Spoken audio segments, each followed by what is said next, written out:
ਸੁਖਵੀਰ ਬਾਦਲ ਇਹ ਕਹਿਣ ਕਿ ਜਸਵਿੰਦਰ ਭੱਲਾ ਚੰਗਾ ਕਮੇਡੀਅਨ ਸੀਗਾ, ਘੱਟੋ ਘੱਟ ਮਿੱਠੇ ਪੋਚੇ ਫੇਰਦਾ ਸੀ। ਭਗਵੰਤ ਮਾਨ ਜੀ ਨੇ ਖੱਟੇ ਪੋਚੇ ਫੇਰਤੇ, ਅਕਾਲੀਆਂ ਦਾ ਲੋਕਾਂ ਦਾ ਮੋਹ ਹੀ ਭੰਗ ਕਰਾਤਾ। ਮੌਕੇ ਦੀ ਜੋ ਗਵਰਨਮੈਂਟ ਹੁੰਦੀ ਸੀ ਉਹਨਾਂ ਤੱਕ ਤੁਹਾਡੇ ਐਪੀਸੋਡ ਤੇ ਪਹੁੰਚਦੇ ਹੋਗੇ, ਉਹਨਾਂ ਵੱਲੋਂ ਕੋਈ ਪ੍ਰੈਸ਼ਰ ਕ੍ਰੀਏਟ ਕੀਤਾ ਗਿਆ ਸੀ ਉਸ ਟਾਈਮ ਦੇ ਵਿੱਚ, ਜਾਂ ਸਕ੍ਰਿਪਟਿੰਗ ਨੂੰ ਲੈ ਕੇ, ਤੁਹਾਡੀ ਪ੍ਰੈਜੈਂਟੇਸ਼ਨ ਨੂੰ ਲੈ ਕੇ, ਜਾਂ ਕੁਝ ਉਹਨਾਂ ਵੱਲੋਂ ਕਿਹਾ ਗਿਆ ਕਿ ਬੰਦ ਕਰ ਦਿਓ ਇਹ ਸਭ ਕੁਝ, ਨਹੀਂ ਤੇ ਕੁਝ ਧਮਕੀਆਂ ਆਈਆਂ, ਹੁਣ ਕਿਸੇ ਤਰ੍ਹਾਂ ਦਾ ਵੀ ਕੋਈ ਪ੍ਰੈਸ਼ਰ ਆਇਆ ਸੀ ਤੁਹਾਡੇ ਤੇ ਭੱਲਾ ਸਾਹਿਬ ਤੇ? ਤੇ ਮੈਂ ਉੱਥੇ ਹੀ ਭੱਲਾ ਜੀ ਨੂੰ ਮੋਬਾਈਲ ਮਾਰਿਆ, ਮੈਂ ਕਿਹਾ ਭੱਲਾ ਜੀ ਕੈਸਟ ਰਿਲੀਜ਼ ਕਰ ਦਿਓ, ਸੁਖਵੀਰ ਬਾਦਲ ਇਲੈਕਸ਼ਨ ਹਾਰ ਗਏ। ਕਿ ਛਰਕਾਟਾ ਐਲਬਮ ਕਹਿੰਦੇ ਵੀ ਤੁਸੀਂ ਰਿਕਾਰਡਿੰਗ ਕਰਾ ਕੇ ਕੈਸਟ ਬਣਾਓ, ਆਪਾਂ ਮੇਲੇ ਤੇ ਰਿਲੀਜ਼ ਕਰਾਂਗੇ। ਸੋ ਅਭਿਸ਼ੇਕ ਜੀ ਉਹ ਪਹਿਲੀ ਵਾਰੀ 4000 ਕੈਸਟ ਕੰਪਨੀ ਬਣਾਈ ਤੇ ਸਾਰੀ ਮੇਲੇ ਦੇ ਵਿਕੀ, ਤੇ ਕੰਪਨੀ ਸਾਡੇ ਘਰੇ ਪੈਸੇ ਚੈੱਕ ਲੈ ਕੇ ਆ ਵੀ ਵੱਲੋਂ ਪੈਸੇ ਹੋਰ ਕੈਸਟ ਬਣਾਓ। ਅਸੀਂ ਕਹਿੰਦੇ ਪੈਸੇ ਮਿਲਣਗੇ, ਤੇ 1.5 ਤੋਂ 2 ਮਹੀਨੇ ਰਾਤਾਂ ਜਾਗ ਕੇ ਜਦੋਂ ਭੱਲਾ ਜੀ ਨੇ ਐਡੀਟਿੰਗ 'ਚ ਆਪ ਬੈਠਣਾ, ਇੱਕ ਇੱਕ ਸ਼ਾਟ ਨੂੰ ਮਤਲਬ 1 ਸੈਕਿੰਡ ਤੱਕ, ਅੱਧੇ ਸੈਕਿੰਡ ਸ਼ਾਟ ਵੀ ਕਹਿਣਾ ਕਿ ਮੈਨੂੰ ਇਹਦੀ ਐਨੀਮੇਸ਼ਨ ਚਾਹੀਦੀ ਹੈ, ਮੈਨੂੰ ਇਹਦੀ ਆਹ ਪਰਫੈਕਸ਼ਨ ਚਾਹੀਦੀ ਆ, ਉਹਦੇ ਤਾਂ ਛਨਕਾਟਾ ਸਾਡਾ ਪਿਛਲਾ ਛਨਕਾਟਾ ਸਾਡੇ ਅਗਲੇ ਛਨਕਾਟੇ ਵਾਸਤੇ ਕੰਪੀਟੀਸ਼ਨ ਬੰਦਾ ਸੀਗਾ। ਤੇ ਜਦੋਂ ਮੈਂ ਆਪਦਾ ਐਕਸਪ੍ਰੈਸ ਕੀਤਾ ਗੁੱਸਾ, ਤੇ ਉਹ ਮਤਲਬ ਭਾਵਕ ਹੋ ਗਏ, ਤੇ ਫਿਰ ਉਹ ਅਸੀਂ ਦੋਵੇਂ ਰੋਣ ਲੱਗ ਗਏ, ਅਸੀਂ ਬਹੁਤ ਰੋਏ। ਤੇ ਉਸ ਵੇਲੇ ਦੇ ਸਾਰੇ ਵੱਡੇ ਕਲਾਕਾਰ ਜਸਪਾਲ ਭੱਟੀ ਜੀ, ਭਗਵੰਤ ਮਾਨ ਜੀ, ਘੁੱਗੀ ਜੀ, ਇਹਨਾਂ ਨੇ ਬਹੁਤ ਵੱਡੇ ਬਿਆਨ ਦਿੱਤੇ ਸਾਡੇ ਹੱਕ 'ਚ, ਕਿਹਾ ਵੀ should we know get the approval of PS to CM to get our comedy action recorded. ਤੇ ਸਾਨੂੰ ਬੜੀ ਖੁਸ਼ੀ ਮਿਲੀ ਵੀ ਇਹ ਭੰਡਾ ਦੇ ਨਕਲਾਂ ਦੀ ਕਮੇਡੀ ਦੀ ਸਾਡੀ ਸ਼ੁਰੂ ਹੋ ਗਈ, ਤੇ ਉਹ ਕਰਦੀ ਚਾਚਾ ਭਤੀਜਾ ਛਨਕਾਟਾ, ਫਿਰ ਦੁਨੀਆ ਨੇ ਬਹੁਤ ਪਿਆਰ ਦਿੱਤਾ, ਰਿਸਪੈਕਟ ਦੇਣੀ ਵਾਈਫ ਨੂੰ, ਬੱਚਿਆਂ ਨੂੰ, ਬੇਟੀ ਨੂੰ, ਦਿਮਾਗ ਨੂੰ, ਨੂੰਹ ਨੂੰ, ਬੇਟੇ ਨੂੰ, ਇਹ ਬੰਨ੍ਹ ਕੇ ਰੱਖਣਾ, ਇਹ ਉਹਨਾਂ ਕੋਲ ਸਿੱਖਣ ਵਾਲੀ ਗੱਲ ਹੈ। ਮੈਂ ਕਹਿੰਦਾ ਹੁੰਦਾ ਵੀ ਤੁਸੀਂ ਤਾਂ ਭੱਲਾ ਜੀ ਕਲਯੁਗ ਦੇ ਸਰਵਣ ਬਹੁਤ ਹੈਗੇ ਆ। ਜਦੋਂ ਜਸਵਿੰਦਰ ਭੱਲਾ ਜੀ ਦੇ ਜਮਾਤੀ ਬਣੇ, ਕਮੇਡੀ ਸਫ਼ਰ ਸ਼ੁਰੂ ਕੀਤਾ, ਸਾਡੀ ਇੱਕ ਸੋਚਣਾ ਰਹਿੰਦੀ ਕਿ ਅਸੀਂ ਕਮੇਡੀ ਜ਼ਰੀਏ ਵੀ ਕੋਈ ਸਮਾਜ ਨੂੰ ਸਾਰਥਕ ਸਨੇਹ ਦੇ ਕੇ ਅੱਗੇ ਵਧਾਉਂਦੇ ਜਾਈਏ, ਤੁਹਾਡਾ ਅਸੀਂ ਕੀ ਟੈਲੈਂਟ ਨੋਟ ਕਰੀਏ। ਤੇ ਭੱਲਾ ਸਾਹਿਬ ਨੇ ਹੱਥ ਖੜਾ ਕੀਤਾ ਸਿੰਗਿੰਗ 'ਚ। ਅੱਛਾ, ਭੱਲਾ ਜੀ ਬਹੁਤ ਅੱਛੇ ਸਿੰਗਰ ਨੇ, ਤੇ ਭੱਲਾ ਜੀ ਨੇ ਆਪਣੇ ਉਹਨਾਂ ਦਿਨਾਂ ਵਿੱਚ ਗੁਰਦਾਸ ਮਾਨ ਜੀ ਦੇ ਬੜੇ ਹਿੱਟ ਗੀਤ ਹੁੰਦੇ ਸੀਗੇ, ਕੀ ਮੈਨੂੰ ਦੁਨੀਆ ਦਾ ਸੱਚੇ ਪਾਤਸ਼ਾਹ ਵਾਹਿਗੁਰੂ ਜਾਣੇ, ਜਾਂ ਮਾਮਲਾ ਗੜਬੜ ਹੈ, ਉਹਦੇ ਗੀਤਾਂ ਨੂੰ ਪਰੋਡੀ ਢਾਲ ਕੇ ਆਪ ਲਿਖ ਕੇ PAU ਦੇ ਮਾਹੌਲ ਤੇ ਗੀਤ ਸਿਰਜੇ ਗਾਏ। It's my time to pay back, ਸਮਾਜ ਨੂੰ ਮੋੜਨ ਦਾ ਮੌਕਾ ਸਮਾਜ ਤੋਂ ਲਿਆ ਬੜਾ ਕੁਛ ਆ। ਮੇਰੇ ਜਿਹੜੇ ਗ੍ਰੈਂਡਫਾਦਰ ਉਹ ਇੱਕ ਬਿਜ਼ਨਸਮੈਨ ਦੇ ਨਾਲ ਨਾਲ ਉਹਨਾਂ ਕੋਲੋਂ ਇੱਕ ਜਸ ਸੀ, ਜਾਂ ਉਹਨਾਂ 'ਤੇ ਇੱਕ ਬਲੈਸਿੰਗ ਸੀ ਕਿ ਉਹ ਇੱਕ ਸੱਪ ਕੱਟਣ ਜਾਂ ਹਲਕੇ ਕੁੱਤੇ ਦਾ ਫ੍ਰੀ ਇਲਾਜ ਕਰਦੇ ਹੁੰਦੇ ਸੀਗੇ, ਤੇ ਅਸੀਂ ਬਿਲਕੁਲ ਪੇਸ਼ੈਂਸ ਰੱਖਦੇ ਸੀਗੇ, ਕਿਉਂਕਿ ਸਾਨੂੰ ਪਤਾ ਸੀਗਾ ਕਿ ਜਸਵਿੰਦਰ ਭੱਲਾ ਨੇ ਕੁਝ ਲਿਖੀ ਆ, ਜੇ ਉਹਦੇ ਮੁਤਾਬਕ ਉਹ ਪਰਫਾਰਮੈਂਸ ਨਹੀਂ ਮਿਲ ਪਾ ਰਹੀ ਤਾਂ ਸਾਨੂੰ ਗੁੱਸਾ ਕਰਨ ਦੀ ਲੋੜ ਨਹੀਂ। ਕਿ ਜਦੋਂ ਅਸੀਂ ਕੋਈ ਸਿਆਸੀ ਭਵਿੱਖਬਾਣੀ ਕਰਦੇ ਸੀ ਚੋਣਾਂ ਨੂੰ ਲੈ ਕੇ, ਉਹ ਸਿੱਧੀ ਪੈਂਦੀ ਸੀ। ਅੱਛਾ, ਉਹਦੇ ਨਾਲ ਲੋਕਾਂ 'ਚ ਸਾਡੀ ਛਨਕਾਟੇ ਦੀ ਮਕਬੂਲੀਅਤ, ਇਹ ਕਹਿ ਲਓ ਵੀ ਛਨਕਾਟਾ ਇੱਕ ਪੋਲੀਟੀਕਲ ਜਲਨ ਦਾ ਮਾਧਿਅਮ ਵੀ ਬਣ ਗਿਆ, ਤੇ ਲੋਕਾਂ ਨੂੰ ਲੱਗਿਆ ਕਿ ਇਹ ਨਿਡਰ ਹੈਗੇ ਆ, ਇਹ ਸੱਚ ਨੂੰ ਸੱਚ ਕਹਿੰਦੇ ਆ। ਹਾਲਾਂਕਿ ਅਸੀਂ ਦੋਨੋਂ ਗਵਰਨਮੈਂਟ ਜੌਬ ਵਿੱਚ ਸੀਗੇ, ਮੈਂ ਮਾਖੋੜੇ ਵੇਲੇ ਚੀਫ ਮੈਨੇਜਰ ਸੀ, ਭੱਲਾ ਜੀ PAU ਵਿੱਚ ਪ੍ਰੋਫੈਸਰ ਸੀਗੇ, ਬਾਅਦ 'ਚ ਹੈਡ ਆਫ ਡਿਪਾਰਟਮੈਂਟ ਰਿਟਾਇਰ ਹੋਏ ਆ। ਯਾਨੀ ਅਸੀਂ ਆਪਣਾ ਜਿਹੜਾ ਸੱਚਾਈ ਆ, ਅਕੀਦੇ ਤੇ ਕਾਇਮ ਰਹੇ, ਤੇ ਸਾਨੂੰ ਲੋਕਾਂ ਦਾ ਪਿਆਰ ਬਹੁਤ ਮਿਲਿਆ, ਸੱਚਾਈ ਜਿੱਤ ਹੋਈ। ਛਨਕਾਟਾ ਫਿਰ ਰੁਕਿਆ ਕਿਉਂ? ਮਤਲਬ ਇੰਨੇ ਜਦੋਂ ਪਿਆਰ ਮਿਲਦਾ, ਤੁਸੀਂ ਕਿਹਾ ਵੀ ਕੈਨੇਡਾ, ਅਮਰੀਕਾ, ਯੂਰਪ ਤੋਂ ਸਾਨੂੰ ਇੰਨਾ ਪਿਆਰ ਮਿਲਿਆ, ਇਹਨੂੰ ਬ੍ਰੇਕ ਕਿੰਨੇ ਕੀਤਾ, ਰੁਕਿਆ ਕਿਉਂ, ਔਰ ਹੁਣ ਕਿਉਂ ਨਹੀਂ ਆ ਰਿਹਾ? ਇੱਕ ਮਾਰਕੀਟ ਦਾ ਟ੍ਰੈਂਡ ਚੇਂਜ ਹੋ ਗਿਆ, ਭੱਲਾ ਜੀ ਬਹੁਤ ਮਸ਼ਹੂਰ ਫਿਲਮਾਂ 'ਚ ਹੋ ਗਏ, ਮੇਰੀ ਰੁਝੇਵੇਂ ਮਾਰਕੀਟ ਬਹੁਤ ਵੱਧ ਗਏ, ਤਾਂ ਛਨਕਾਟਾ ਨੇ ਪੌਜ਼ ਲੈ ਲਿਆ। ਪਰ ਸਾਨੂੰ ਲੱਗਦਾ ਕਿ ਛਨਕਾਟਾ ਨੂੰ ਪਿਆਰ ਮਿਲਦਾ, ਉਹ ਪਿਆਰ 'ਚ ਅਸੀਂ ਦਰਸ਼ਕਾਂ ਦੀ ਤਿਆਰੀ 'ਚ ਦੁਬਾਰਾ ਖਰੇ ਤੋਂ ਦੀ ਕੋਸ਼ਿਸ਼ ਕਰਾਂਗੇ। ਫਿਲਮੀ ਜੰਕਸ਼ਨ ਦੇਖ ਰਹੇ ਸਾਰੇ ਦਰਸ਼ਕਾਂ ਦਾ ਮੈਂ ਅਭਿਸ਼ੇਕ ਸਵਾਗਤ ਕਰਦਾ। ਵੈਲ ਅੱਜ ਸਾਡੇ ਨਾਲ ਸਾਡੇ ਸਟੂਡੀਓ ਦੇ ਵਿੱਚ ਬਾਲ ਮੁਕੁੰਦ ਸ਼ਰਮਾ ਜੀ ਨੇ। ਇਹ ਐਕਟਰ ਨੇ, ਕਾਮੇਡੀਅਨ ਨੇ, ਤੇ ਮਾਰਕਫੈਟ ਦੇ ਵਿੱਚ ਇਹਨਾਂ ਨੇ ਐਜ਼ ਐਡੀਸ਼ਨਲ ਮੈਨੇਜਿੰਗ ਡਾਇਰੈਕਟਰ ਵਜੋਂ ਸਰਵ ਕੀਤਾ ਹੈ, ਤੇ ਅੱਜ ਸਾਡੇ ਨਾਲ ਬੈਠੇ ਨੇ। ਅਸੀਂ ਇਹਨਾਂ ਨਾਲ ਇੰਟਰਵਿਊ ਕਰਾਂਗੇ, ਇਹਨਾਂ ਦੇ ਜੀਵਨ ਬਾਰੇ ਜਾਣਾਂਗੇ, ਤੇ ਇਹ ਜਾਣਾਂਗੇ ਕਿ ਅੱਗੇ ਇਹ ਲਾਈਫ ਦੇ ਵਿੱਚ ਕੀ ਕਰਨਾ ਚਾਹੁੰਦੇ ਨੇ। ਸਰ, ਸਭ ਤੋਂ ਪਹਿਲਾਂ ਤੇ ਸਤਿ ਸ਼੍ਰੀ ਅਕਾਲ, ਕੀ ਹਾਲ ਚਾਲ? ਬਹੁਤ ਵਧੀਆ ਅਭਿਸ਼ੇਕ ਜੀ, ਮੈਂ ਤੁਹਾਡਾ ਸਕਰੋਲ ਪੰਜਾਬ ਤੇ ਫਿਲਮੀ ਜੰਕਸ਼ਨ ਦਾ ਧੰਨਵਾਦੀ ਹਾਂ ਕਿ ਤੁਸੀਂ ਮੈਨੂੰ ਇਸ ਕਾਬਲ ਸਮਝਿਆ ਕਿ ਆਪਣੇ ਸਟੂਡੀਓ ਬੁਲਾ ਕੇ ਅੱਜ ਲੱਖਾਂ ਕਰੋੜਾਂ ਪੰਜਾਬੀਆਂ ਦੇ ਰੂਬਰੂ ਹੋਣ ਦਾ ਮੌਕਾ ਦੇ ਰਹੇ ਹੋ। ਤੁਹਾਡਾ ਬਹੁਤ ਬਹੁਤ ਧੰਨਵਾਦ। ਸਰ, ਸਭ ਤੋਂ ਪਹਿਲਾਂ ਜੀਵਨ ਦੇ ਵਿੱਚ ਇੰਨਾ ਕੰਮ ਕਰ ਚੁੱਕੇ ਤੁਸੀਂ, ਐਜ਼ ਅ ਆਰਟਿਸਟ ਸਰਵ ਕੀਤਾ ਹੈ, as a person, as a human being, as a family member ਤੁਸੀਂ ਸਰਵ ਕਰਦੇ ਪਏ ਹੋ। ਅੱਜ ਆਪਣੇ ਆਪ ਨੂੰ ਜਿਸ ਸਟੇਜ 'ਤੇ ਦੇਖਦੇ ਹੋ, ਇੰਨਾ ਕੁਝ ਕਰਨ ਤੋਂ ਬਾਅਦ ਲਾਈਫ ਦੇ ਵਿੱਚ ਸੈਟਿਸਫਾਈਡ ਤੁਸੀਂ ਅੱਜ ਦੇ ਦਿਨ ਦੇ ਵਿੱਚ? ਅਭਿਸ਼ੇਕ ਜੀ, ਸੱਚ ਪੁੱਛੋ ਤਾਂ ਫੁੱਲੀ ਸੈਟਿਸਫਾਈਡ। ਐਂਡ ਤੁਸੀਂ ਮੈਨੂੰ ਪੁੱਛਿਆ ਵੀ ਤੁਸੀਂ ਅੰਦਰੋਂ ਕੀ ਸੋਚਦੇ ਆ, ਤਾਂ ਅਭਿਸ਼ੇਕ ਜੀ ਮੈਂ ਸੋਚਦਾ ਕਿ ਜੇ 32 ਸਾਲ ਤੋਂ ਵੱਧ ਮਾਰਕਫੈਡ ਰਾਹੀਂ ਪੰਜਾਬ ਦੀ ਕਿਸਾਨੀ ਦੀ ਸੇਵਾ ਕਰਨ ਤੋਂ ਬਾਅਦ ਆਪਣੀਆਂ ਪਰਿਵਾਰਕ ਜ਼ਿੰਮੇਵਾਰੀਆਂ ਵੀ ਨਿਭਾ ਰਹੇ ਆ, ਤੇ ਮੈਨੂੰ ਲੱਗਦਾ ਕਿ ਇਹ ਜਿਹੜਾ ਸਮਾਂ ਹੁਣ ਆ ਗਿਆ ਨਾ, ਇਹ ਜਿਹਨੂੰ ਆਪਾਂ ਇੰਗਲਿਸ਼ ਕਹਿ ਸਕਦੇ ਹਾਂ, it's my time to pay back. ਸਮਾਜ ਨੂੰ ਮੋੜਨ ਦਾ ਮੌਕਾ ਸਮਾਜ ਤੋਂ ਲਿਆ ਬੜਾ ਕੁਛ ਆ, ਸਮਾਜ ਨੂੰ ਦੇਣ ਦਾ ਮੌਕਾ ਕਿ ਅਸੀਂ ਜੇ ਮੈਂ ਆਪਣੀ ਕੋਸ਼ਿਸ਼ਾਂ ਦੇ ਨਾਲ ਸਮਾਜ ਵਾਸਤੇ, ਖਾਸ ਤੌਰ ਤੇ ਸਮਾਜ ਦੀ ਬਿਹਤਰੀ ਵਾਸਤੇ, ਸਮਾਜ ਭਲਾਈ ਵਾਸਤੇ ਤੇ ਪੰਜਾਬੀਅਤ ਦੀ ਸੇਵਾ ਵਾਸਤੇ ਕੁਝ ਵੀ ਸਮੁੰਦਰ ਤਿਨਕਾ ਪਾ ਸਕਾਂ ਤਾਂ ਮੇਰੇ ਵਾਸਤੇ ਇਹ ਸੁਭਾਗ ਹੋਊਗਾ।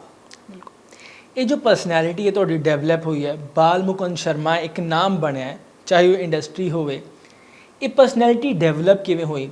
ਇੱਕ ਕਲਾਕਾਰ ਬਣੇ ਹੋ ਤੁਸੀਂ, ਇੰਨੀ ਵੱਡੀ ਕੋਆਪਰੇਟਿਵ ਦੇ ਵਿੱਚ ਤੁਸੀਂ ਕੰਮ ਕੀਤਾ ਹੈ, ਇਸ ਪਰਸਨੈਲਿਟੀ ਦੀ ਜੋ ਕਹਿੰਦੇ ਨੇ ਕਿ ਬੀਜ, ਇਹ ਕਿੱਥੋਂ ਸ਼ੁਰੂ ਹੋਇਆ? ਇਹਦੇ ਬਾਰੇ ਜ਼ਰੂਰ ਦੱਸੋ ਸਾਨੂੰ। ਦੇਖੋ ਅਭਿਸ਼ੇਕ ਜੀ, ਆਪਾਂ ਪੰਜਾਬੀ ਲੋਕ ਇਸ ਗੱਲ ਦੇ ਬਹੁਤ ਕਾਇਲ ਹਾਂ ਕਿ ਅਸੀਂ ਜਿਹੜੇ ਪਹਿਲੇ ਤੁਹਾਡੇ ਜਿਹੜੇ ਟੀਚਰ ਤੁਹਾਡੇ ਮਾਪੇ ਹੁੰਦੇ ਆ। ਬਿਲਕੁਲ। ਹਰ ਬੱਚਾ ਆਪਣੇ ਮਾਂ-ਬਾਪ ਤੋਂ, ਆਪਣੇ ਗ੍ਰੈਂਡ ਪੇਰੈਂਟ ਤੋਂ ਗ੍ਰਹਿਣ ਕਰਦਾ ਕੁਝ। ਮੈਂ ਆਪਣੇ ਨੂੰ ਭਾਗਾਂ ਵਾਲਾ ਸਮਝਦਾ ਕਿ ਜਦੋਂ ਮੇਰਾ ਜਨਮ ਜ਼ਿਲ੍ਹਾ ਜਲੰਧਰ ਦੇ ਨਿੱਕੇ ਜਿਹੇ ਇੱਕ ਕਸਬੇ ਲੋਹੀਆਂ ਖਾਸ 'ਚ ਹੋਇਆ ਤੇ ਮੇਰੇ ਜਿਹੜੇ ਗ੍ਰੈਂਡਫਾਦਰ ਉਹ ਇੱਕ ਬਿਜ਼ਨਸਮੈਨ ਦੇ ਨਾਲ ਉਹਨਾਂ ਕੋਲੋਂ ਇੱਕ ਜਸ ਸੀ, ਜਾਂ ਉਹਨਾਂ 'ਤੇ ਇੱਕ ਬਲੈਸਿੰਗ ਸੀ ਕਿ ਉਹ ਇੱਕ ਸੱਪ ਕੱਟਣ ਜਾਂ ਹਲਕੇ ਕੁੱਤੇ ਦਾ ਫ੍ਰੀ ਇਲਾਜ ਕਰਦੇ ਹੁੰਦੇ ਸੀਗੇ ਸਾਇੰਟੀਫਿਕ ਵੇ ਨਾਲ। ਉਹਨਾਂ ਦਾ ਅਭਿਸ਼ੇਕ ਜੀ ਐਕਸਪਰਟਿਜ਼ ਵੀ ਅੱਕਾਂ ਤੋਂ ਦੁੱਧ ਦੇ ਜਾਂ ਰਤਕਾਂ ਦੀ ਦਵਾਈ ਬਣਾ ਕੇ ਤਿਆਰ ਕਰਕੇ ਜਿੰਨਾ ਵੀ ਜ਼ਹਿਰੀਲਾ ਕੇਸ ਹੋਵੇ ਉਹਨਾਂ ਨੇ ਆਪ ਟ੍ਰੀਟ ਕਰਨਾ। ਤੇ ਕਦੀ ਵੀ ਲੋਕਾਂ ਨੇ ਪੈਸੇ ਲੈ ਕੇ ਆਉਣਾ, ਉਹਨਾਂ ਨੇ ਕਿਹਾ ਨਾ, ਜੇ ਪੈਸੇ ਲੈ ਲਏ ਮੇਰਾ ਇਲਾਜ ਖਤਮ ਹੋ ਜਾਣਾ। ਮੇਰੇ ਬ੍ਰਦਰ ਡਾਕਟਰ ਨੇ, ਜਦੋਂ ਮੇਰੇ ਦਾਦਾ ਜੀ ਪੂਰੇ ਹੋਣੇ ਸੀਗੇ ਤੇ ਉਹਨਾਂ ਨੇ, ਬ੍ਰਦਰ ਨੇ ਕਿਹਾ ਵੀ ਤੁਸੀਂ ਦਾਦਾ ਜੀ ਮੈਨੂੰ ਫਾਰਮੂਲਾ ਦੇ ਦਿਓ, ਕਹਿੰਦੇ ਬੇਟਾ ਇੱਕ ਪ੍ਰੋਮਿਸ ਕਰ ਕਿ ਇਹਦੇ ਪੈਸੇ ਨਹੀਂ ਲਊਂਗਾ। ਤੇ ਉਹ ਮੇਰੇ ਬ੍ਰਦਰ ਹਜੇ ਵੀ ਸੇਵਾ ਨਿਭਾ ਰਿਹਾ। ਸੋ ਮੈਨੂੰ ਲੱਗਦਾ ਜੋ ਸੰਸਕਾਰਾਂ ਵਿੱਚ ਤੁਸੀਂ ਉਸ ਪਰਿਵਾਰ ਜਨਮ ਲੈਂਦੇ ਆ ਤਾਂ ਉਹ ਤੁਹਾਡੇ ਇਹ ਬਲੱਡ 'ਚ ਆ ਜਾਂਦੀਆਂ। ਤੇ ਮੈਨੂੰ ਲੱਗਾ ਕਿ ਸਾਡੇ ਜਿਹੜੇ ਗ੍ਰੈਂਡ ਪੇਰੈਂਟਸ ਨੇ ਇੰਨੀ ਸੇਵਾ ਕੀਤੀ ਸਮਾਜ ਦੀ, ਤੇ ਅਸੀਂ ਵੀ ਜਦੋਂ ਜਸਵਿੰਦਰ ਭਲਾਈ ਦੇ ਜਮਾਤੀ ਬਣੇ, ਕਮੇਡੀ ਸਫ਼ਰ ਸ਼ੁਰੂ ਕੀਤਾ, ਸਾਡੀ ਇੱਕ ਸੋਚਣਾ ਰਹਿੰਦੀ ਕਿ ਅਸੀਂ ਕਮੇਡੀ ਜ਼ਰੀਏ ਵੀ ਕੋਈ ਸਮਾਜ ਨੂੰ ਸਾਰਥਕ ਸਨੇਹ ਦੇ ਕੇ ਅੱਗੇ ਵਧਾਉਂਦੇ ਜਾਈਏ। ਭਾਵੇਂ ਉਹ ਕੋਈ ਦਾਜ ਦੀ ਪ੍ਰਥਾ ਵਾ, ਭਾਵੇਂ ਉਹ ਕਰਪਸ਼ਨ ਹੈ, ਅਸੀਂ ਵਿਅੰਗ ਕਰਦੇ ਕਰਦੇ ਲੋਕਾਂ ਨੂੰ ਸੇਧ ਦਈਏ। ਸੋ ਤੁਹਾਡੇ ਅੰਦਰ ਬਲੱਡ 'ਚੋਂ ਮਿਲੀ ਤੁਹਾਨੂੰ। ਬਿਲਕੁਲ। ਤੁਸੀਂ ਭੱਲਾ ਸਾਹਿਬ ਦਾ ਜ਼ਿਕਰ ਕੀਤਾ ਹੈ, ਦੋਸਤੀ ਦੀ ਸ਼ੁਰੂਆਤ ਕਿਵੇਂ ਹੋਈ ਲਾਈਫ 'ਚ? ਜਦੋਂ ਤੁਸੀਂ ਉਹਨਾਂ ਨੂੰ ਫਸਟ ਟਾਈਮ ਦੇਖਿਆ ਜਾਂ ਉਹਨਾਂ ਨੇ ਤੁਹਾਨੂੰ ਪਹਿਲੀ ਵਾਰ ਦੇਖਿਆ, ਭੱਲਾ ਸਾਹਿਬ ਜੋ ਬਹੁਤ ਵੱਡਾ ਨਾਮ ਨੇ ਫਿਲਮ ਇੰਡਸਟਰੀ ਦੇ ਵਿੱਚ, ਪਹਿਲਾ ਰਿਐਕਸ਼ਨ ਕੀ ਸੀ ਦੋਵਾਂ ਨੂੰ ਇੱਕ ਦੂਸਰੇ ਨੂੰ ਦੇਖਣ ਦਾ? ਅਸੀਂ ਅਭਿਸ਼ੇਕ ਜੀ ਜਮਾਤੀ BSc ਐਗਰੀਕਲਚਰ ਜਦੋਂ ਅਸੀਂ ਜਮਾਤੀ ਬਣੇ, ਰੋਲ ਨੰਬਰ 2 ਮੈਂ, ਰੋਲ ਨੰਬਰ 27 ਭੱਲਾ ਸਾਹਿਬ। ਤੇ ਉਦੋਂ ਸਾਡੇ ਜਿਹੜੇ ਪ੍ਰੋਫੈਸਰ ਸੀ ਡਾਂਸ ਡਰਾਮਾ ਮਿਊਜ਼ਿਕ ਕਲੱਬ ਦੇ ਇੰਚਾਰਜ ਪ੍ਰੋਫੈਸਰ ਕੇਸ਼ਵਰਾਮ ਸ਼ਰਮਾ ਜੀ, ਸਾਡੇ ਉਸਤਾਦ ਸੀ, ਸਾਡੇ ਗੁਰੂ ਸੀ। ਉਹਨਾਂ ਨੇ ਜਿੱਦਾਂ ਆਪਾਂ ਨਵੇਂ ਕਾਲਜ ਸਟੂਡੈਂਟਸ ਨੂੰ ਪੁੱਛਦੇ ਆ ਕਿ ਆਪਣੀ ਹੌਬੀਜ਼ ਲਿਖਾਓ, ਤੁਹਾਡਾ ਅਸੀਂ ਕੀ ਟੈਲੈਂਟ ਨੋਟ ਕਰੀਏ, ਤੇ ਭੱਲਾ ਸਾਹਿਬ ਨੇ ਹੱਥ ਖੜਾ ਕੀਤਾ ਸਿੰਗਿੰਗ 'ਚ। ਅੱਛਾ। ਭੱਲਾ ਜੀ ਬਹੁਤ ਅੱਛੇ ਸਿੰਗਰ ਨੇ। ਤੇ ਮੈਂ ਕਿਉਂਕਿ ਬਚਪਨ ਵਿੱਚ ਥੀਏਟਰ ਕਰਦਾ ਸੀਗਾ, ਮੇਰਾ ਆਪਣਾ ਪਿੰਡ ਲੋਹੀਆਂ, ਸਾਡੇ ਆਪਣੇ ਲੋਹੀਆਂ ਨਾਟਕ ਕਲਾ ਕੇਂਦਰ ਸੀ। ਮੇਰੇ ਵੱਡੇ ਬ੍ਰਦਰਸ ਕੇਸੀ ਸ਼ਰਮਾ ਜੀ, ਡਾਕਟਰ VK ਸ਼ਰਮਾ, ਸੁਭਾਸ਼ ਸ਼ਰਮਾ, ਉਹ ਥੀਏਟਰ ਦੇ ਆਰਟਿਸਟ ਵੀ ਸੀਗੇ ਮੰਜੇ ਹੋਏ, ਔਰ ਉਹ ਡਾਇਰੈਕਟਰ ਵੀ ਸੀਗੇ। ਉਹਨਾਂ ਨੇ ਮੈਨੂੰ ਚੌਥੀ 'ਚ ਪੜ੍ਹਦੇ ਨੂੰ ਇੱਕ ਨਾਟਕ 'ਚ ਬਾਲ ਕਲਾਕਾਰ ਦਾ ਰੋਲ ਦਿੱਤਾ, ਮੇਰਾ ਝੱਕ ਖੁੱਲ ਗਿਆ। ਸੋ ਇਸ ਕਰਕੇ ਮੈਂ ਪ੍ਰੋਫੈਸਰ ਨੂੰ ਕਿਹਾ ਜੀ ਮੈਂ ਥੀਏਟਰ ਵਿੱਚ ਭਾਗ ਲਊਂਗਾ। ਸੋ ਮੈਂ ਤੇ ਭੱਲਾ ਜੀ ਰਲ ਕੇ ਜਦੋਂ ਇਹਨਾਂ ਨੇ ਗਾਇਕੀ ਸ਼ੁਰੂ ਕੀਤੀ, ਤੇ ਭੱਲਾ ਜੀ ਨੇ ਆਪਣੇ ਉਹਨਾਂ ਦਿਨਾਂ ਵਿੱਚ ਗੁਰਦਾਸ ਮਾਨ ਜੀ ਦੇ ਬੜੇ ਹਿੱਟ ਗੀਤ ਹੁੰਦੇ ਸੀਗੇ, ਕੀ ਮੈਨੂੰ ਦੁਨੀਆ ਦਾ ਸੱਚੇ ਪਾਤਸ਼ਾਹ ਵਾਹਿਗੁਰੂ ਜਾਣੇ, ਜਾਂ ਮਾਮਲਾ ਗੜਬੜ ਹੈ, ਉਹਦੇ ਗੀਤਾਂ ਨੂੰ ਪਰੋਡੀ ਢਾਲ ਕੇ ਆਪ ਲਿਖ ਕੇ PhD ਦੇ ਮਾਹੌਲ ਤੇ ਗੀਤ ਸਿਰਜੇ ਗਾਏ, ਉਹ ਬੜੇ ਮਕਬੂਲ ਹੋ ਗਏ। ਭੱਲਾ ਜੀ ਫਿਰ ਜਾਗੋ, ਜਿੰਦੂਆ ਬੜਾ ਅੱਛਾ ਉਹਨਾਂ ਨੇ ਗਾਇਆ ਕਰਨਾ, ਤੇ ਇੱਕ ਨਾਮ ਬਣ ਗਿਆ S singer, playback singer of bhangra. ਤੇ ਜਦੋਂ ਅਸੀਂ 81 ਵਿੱਚ ਆ ਕੇ ਆਪਣੇ ਫਾਈਨਲ ਈਅਰ ਜਿਹੜੇ ਤੁਹਾਡੇ ਸਟੂਡੈਂਟਸ ਹੁੰਦੇ ਆ, ਉਹਨਾਂ ਨੂੰ, ਤੁਸੀਂ ਵੀ ਕਾਲਜ ਪੜ੍ਹੇ ਆ, ਤੁਸੀਂ MSc ਕੀਤੀ, ਤੁਹਾਨੂੰ ਪਤਾ ਵੀ ਜਿਹੜੇ ਤੁਹਾਡੇ ਸੀਨੀਅਰ ਬੱਚੇ ਆ ਉਹਨਾਂ ਨੂੰ ਪਾਰਟੀ ਕਰਦੇ ਆ। ਬਿਲਕੁਲ। ਤਾਂ ਉਹ ਜਿਹੜਾ 81 'ਚ ਅਭਿਸ਼ੇਕ ਜੀ ਮੌਕਾ ਸੀ ਪਾਰਟੀ ਕਰਨ ਦਾ, ਅਸੀਂ ਦੋਵਾਂ ਨੇ ਸੋਚਿਆ ਕਿ ਕੋਈ ਡਿਫਰੈਂਟ ਚੀਜ਼ ਕਰੀਏ। ਤਾਂ ਭੰਡਾਂ ਦੀਆਂ ਨਕਲਾਂ ਦੀਆਂ ਵੰਨਗੀਆਂ ਅਸੀਂ ਇਕੱਠੀਆਂ ਕੀਤੀਆਂ। ਉਹ ਦਰਾਹੇ ਤੋਂ ਲੈ ਕੇ ਆਏ, ਮੈਂ ਲੋਹੀਆਂ ਤੋਂ ਲੈ ਕੇ ਆਇਆ। ਅਸੀਂ ਡਰੈਸ ਭੰਡਾਂ ਵਾਲੀ ਪਾਈ, ਸਟੇਜ ਤੇ ਉਸ ਵੇਲੇ ਦੇ ਜੋਕਸ ਜਿਹੜੇ ਆ, ਉਹ ਜੋਕਸ ਨੂੰ ਭੰਡਾਂ ਵਾਲੇ ਲਹਿਜੇ ਜਦੋਂ ਪੇਸ਼ ਕੀਤਾ ਤਾਂ ਲੋਕਾਂ ਨੇ ਇੰਨਾ ਪਸੰਦ ਕੀਤਾ। ਸਾਡੇ ਉਸ ਡਾਇਰੈਕਟਰ ਸੀ ਪਦਮ ਸ਼੍ਰੀ ਪ੍ਰਿਤਪਾਲ ਸਿੰਘ, ਹਾਕੀ ਦੇ ਲੈਜੈਂਡ, ਇੰਡੀਆ ਦੇ ਕੈਪਟਨ ਸੀਗੇ, ਉਹਨਾਂ ਨੇ, ਜਾਂ ਸਾਡੇ ਡੀਨ ਸੀ ਉਸ ਵੇਲੇ, ਬਾਅਦ 'ਚ VC ਬਣੇ, ਹੁਣ ਨਹੀਂ ਦੁਨੀਆ, ਡਾਕਟਰ ਖੇਮ ਸਿੰਘ ਗਿੱਲ, ਉਹਨਾਂ ਨੇ ਸਾਨੂੰ ਕੈਸ਼ ਇਨਾਮ ਦਿੱਤੇ। ਤੇ ਸਾਨੂੰ ਬੜੀ ਖੁਸ਼ੀ ਮਿਲੀ ਵੀ ਇਹ ਭੰਡਾਂ ਦੇ ਨਕਲਾਂ ਦੀ ਕਮੇਡੀ ਦੀ ਸਾਡੀ ਸ਼ੁਰੂ ਹੋ ਗਈ। ਤੇ ਉਹ ਕਰਦੀ ਚਾਚਾ ਭਤੀਜਾ ਛਨਕਾਟਾ, ਫਿਰ ਦੁਨੀਆ ਨੇ ਬਹੁਤ ਪਿਆਰ ਦਿੱਤਾ। ਬਿਲਕੁਲ। ਇੱਕ ਦੋਸਤੀ ਬਹੁਤ ਪਿਆਰਾ ਰਿਸ਼ਤਾ ਹੈ, ਬਹੁਤ ਪਿਆਰਾ ਨਾਮ ਹੈ। ਮੇਰਾ ਮੰਨਣਾ ਹੈ ਕਿ ਦੋਸਤ ਤੁਹਾਡਾ ਸਭ ਤੋਂ ਚੰਗਾ ਦੋਸਤ ਹੀ ਹੁੰਦਾ, ਪਰ ਸਭ ਤੋਂ ਵੱਡਾ ਕ੍ਰਿਟਿਕ ਵੀ ਹੁੰਦਾ। ਮਤਲਬ ਤੁਸੀਂ ਕੁਝ ਗਲਤ ਕਰਦੇ ਪਏ ਹੋ ਜਾਂ ਉਹਨੂੰ ਚੀਜ਼ ਨਹੀਂ ਪਸੰਦ ਆਈ, ਤੁਹਾਨੂੰ ਮੂੰਹ ਤੇ ਕਹਿ ਦਿੰਦਾ। ਕੋਈ ਇੱਦਾਂ ਦਾ ਮੂਮੈਂਟ ਸ਼ਰਮਾ ਸਾਹਿਬ ਤੁਹਾਡੀ ਲਾਈਫ ਦੇ ਵਿੱਚ ਆਇਆ ਕਿ ਤੁਸੀਂ ਉਹਨਾਂ ਨੂੰ ਕਿਹਾ ਹੋਵੇ ਜਾਂ ਉਹਨਾਂ ਨੇ ਤੁਹਾਨੂੰ ਕਿਹਾ ਹੋਵੇ ਕਿ ਯਾਰ ਮਜ਼ਾ ਨਹੀਂ ਆਇਆ ਕੰਮ ਕਰਕੇ, ਇਹਨੂੰ ਹੋਰ ਵਧੀਆ ਕੀਤਾ ਜਾ ਸਕਦਾ? ਬਹੁਤ ਵਾਰ, ਕਿਉਂਕਿ ਜਦੋਂ ਛਨਕਾਟੇ ਦਾ ਸਫ਼ਰ 88 ਸ਼ੁਰੂ ਕੀਤਾ ਤਾਂ ਇਹ ਨਹੀਂ ਕਿ ਮੇਰੇ ਦੋਸਤ ਆ ਮੈਂ ਤਾਂ ਉਹਨਾਂ ਦੀ ਤਾਰੀਫ ਕਰਨ ਲੱਗਾ। ਭੱਲਾ ਜੀ ਆਪਣੇ ਕੰਮ 'ਚ ਨਾ ਪਰਫੈਕਸ਼ਨਿਸਟ ਰਹੇ ਡੇ 1 ਤੋਂ ਹੀ। ਉਹਨਾਂ ਨੇ ਛਨਕਾਟਾ ਦੀ ਜਦੋਂ ਮੇਰਾ ਤਾਂ ਜ਼ਿਆਦਾ ਬੰਦੋਬਸਤ ਕਰਨ ਵਿੱਚ ਛਨਕਾਟਾ ਦੀ ਪ੍ਰੋਡਕਸ਼ਨ ਟੀਮ ਕਿੱਥੋਂ ਲੱਭਣੀ ਆ, ਐਡੀਟਿੰਗ ਕਿੱਥੋਂ ਕਰਾਉਣੀ ਆ, ਸਾਰੇ ਉਹ ਕਾਸਟ ਨੂੰ ਕਰਨਾ, ਬੈਕ ਸਟੇਜ ਵੀ ਮੈਂ ਕਾਫੀ ਕੰਮ ਸੰਭਾਲਦਾ ਸੀ, ਔਨ ਸਕਰੀਨ ਤਾਂ ਹੈਗੇ ਸੀਗਾ।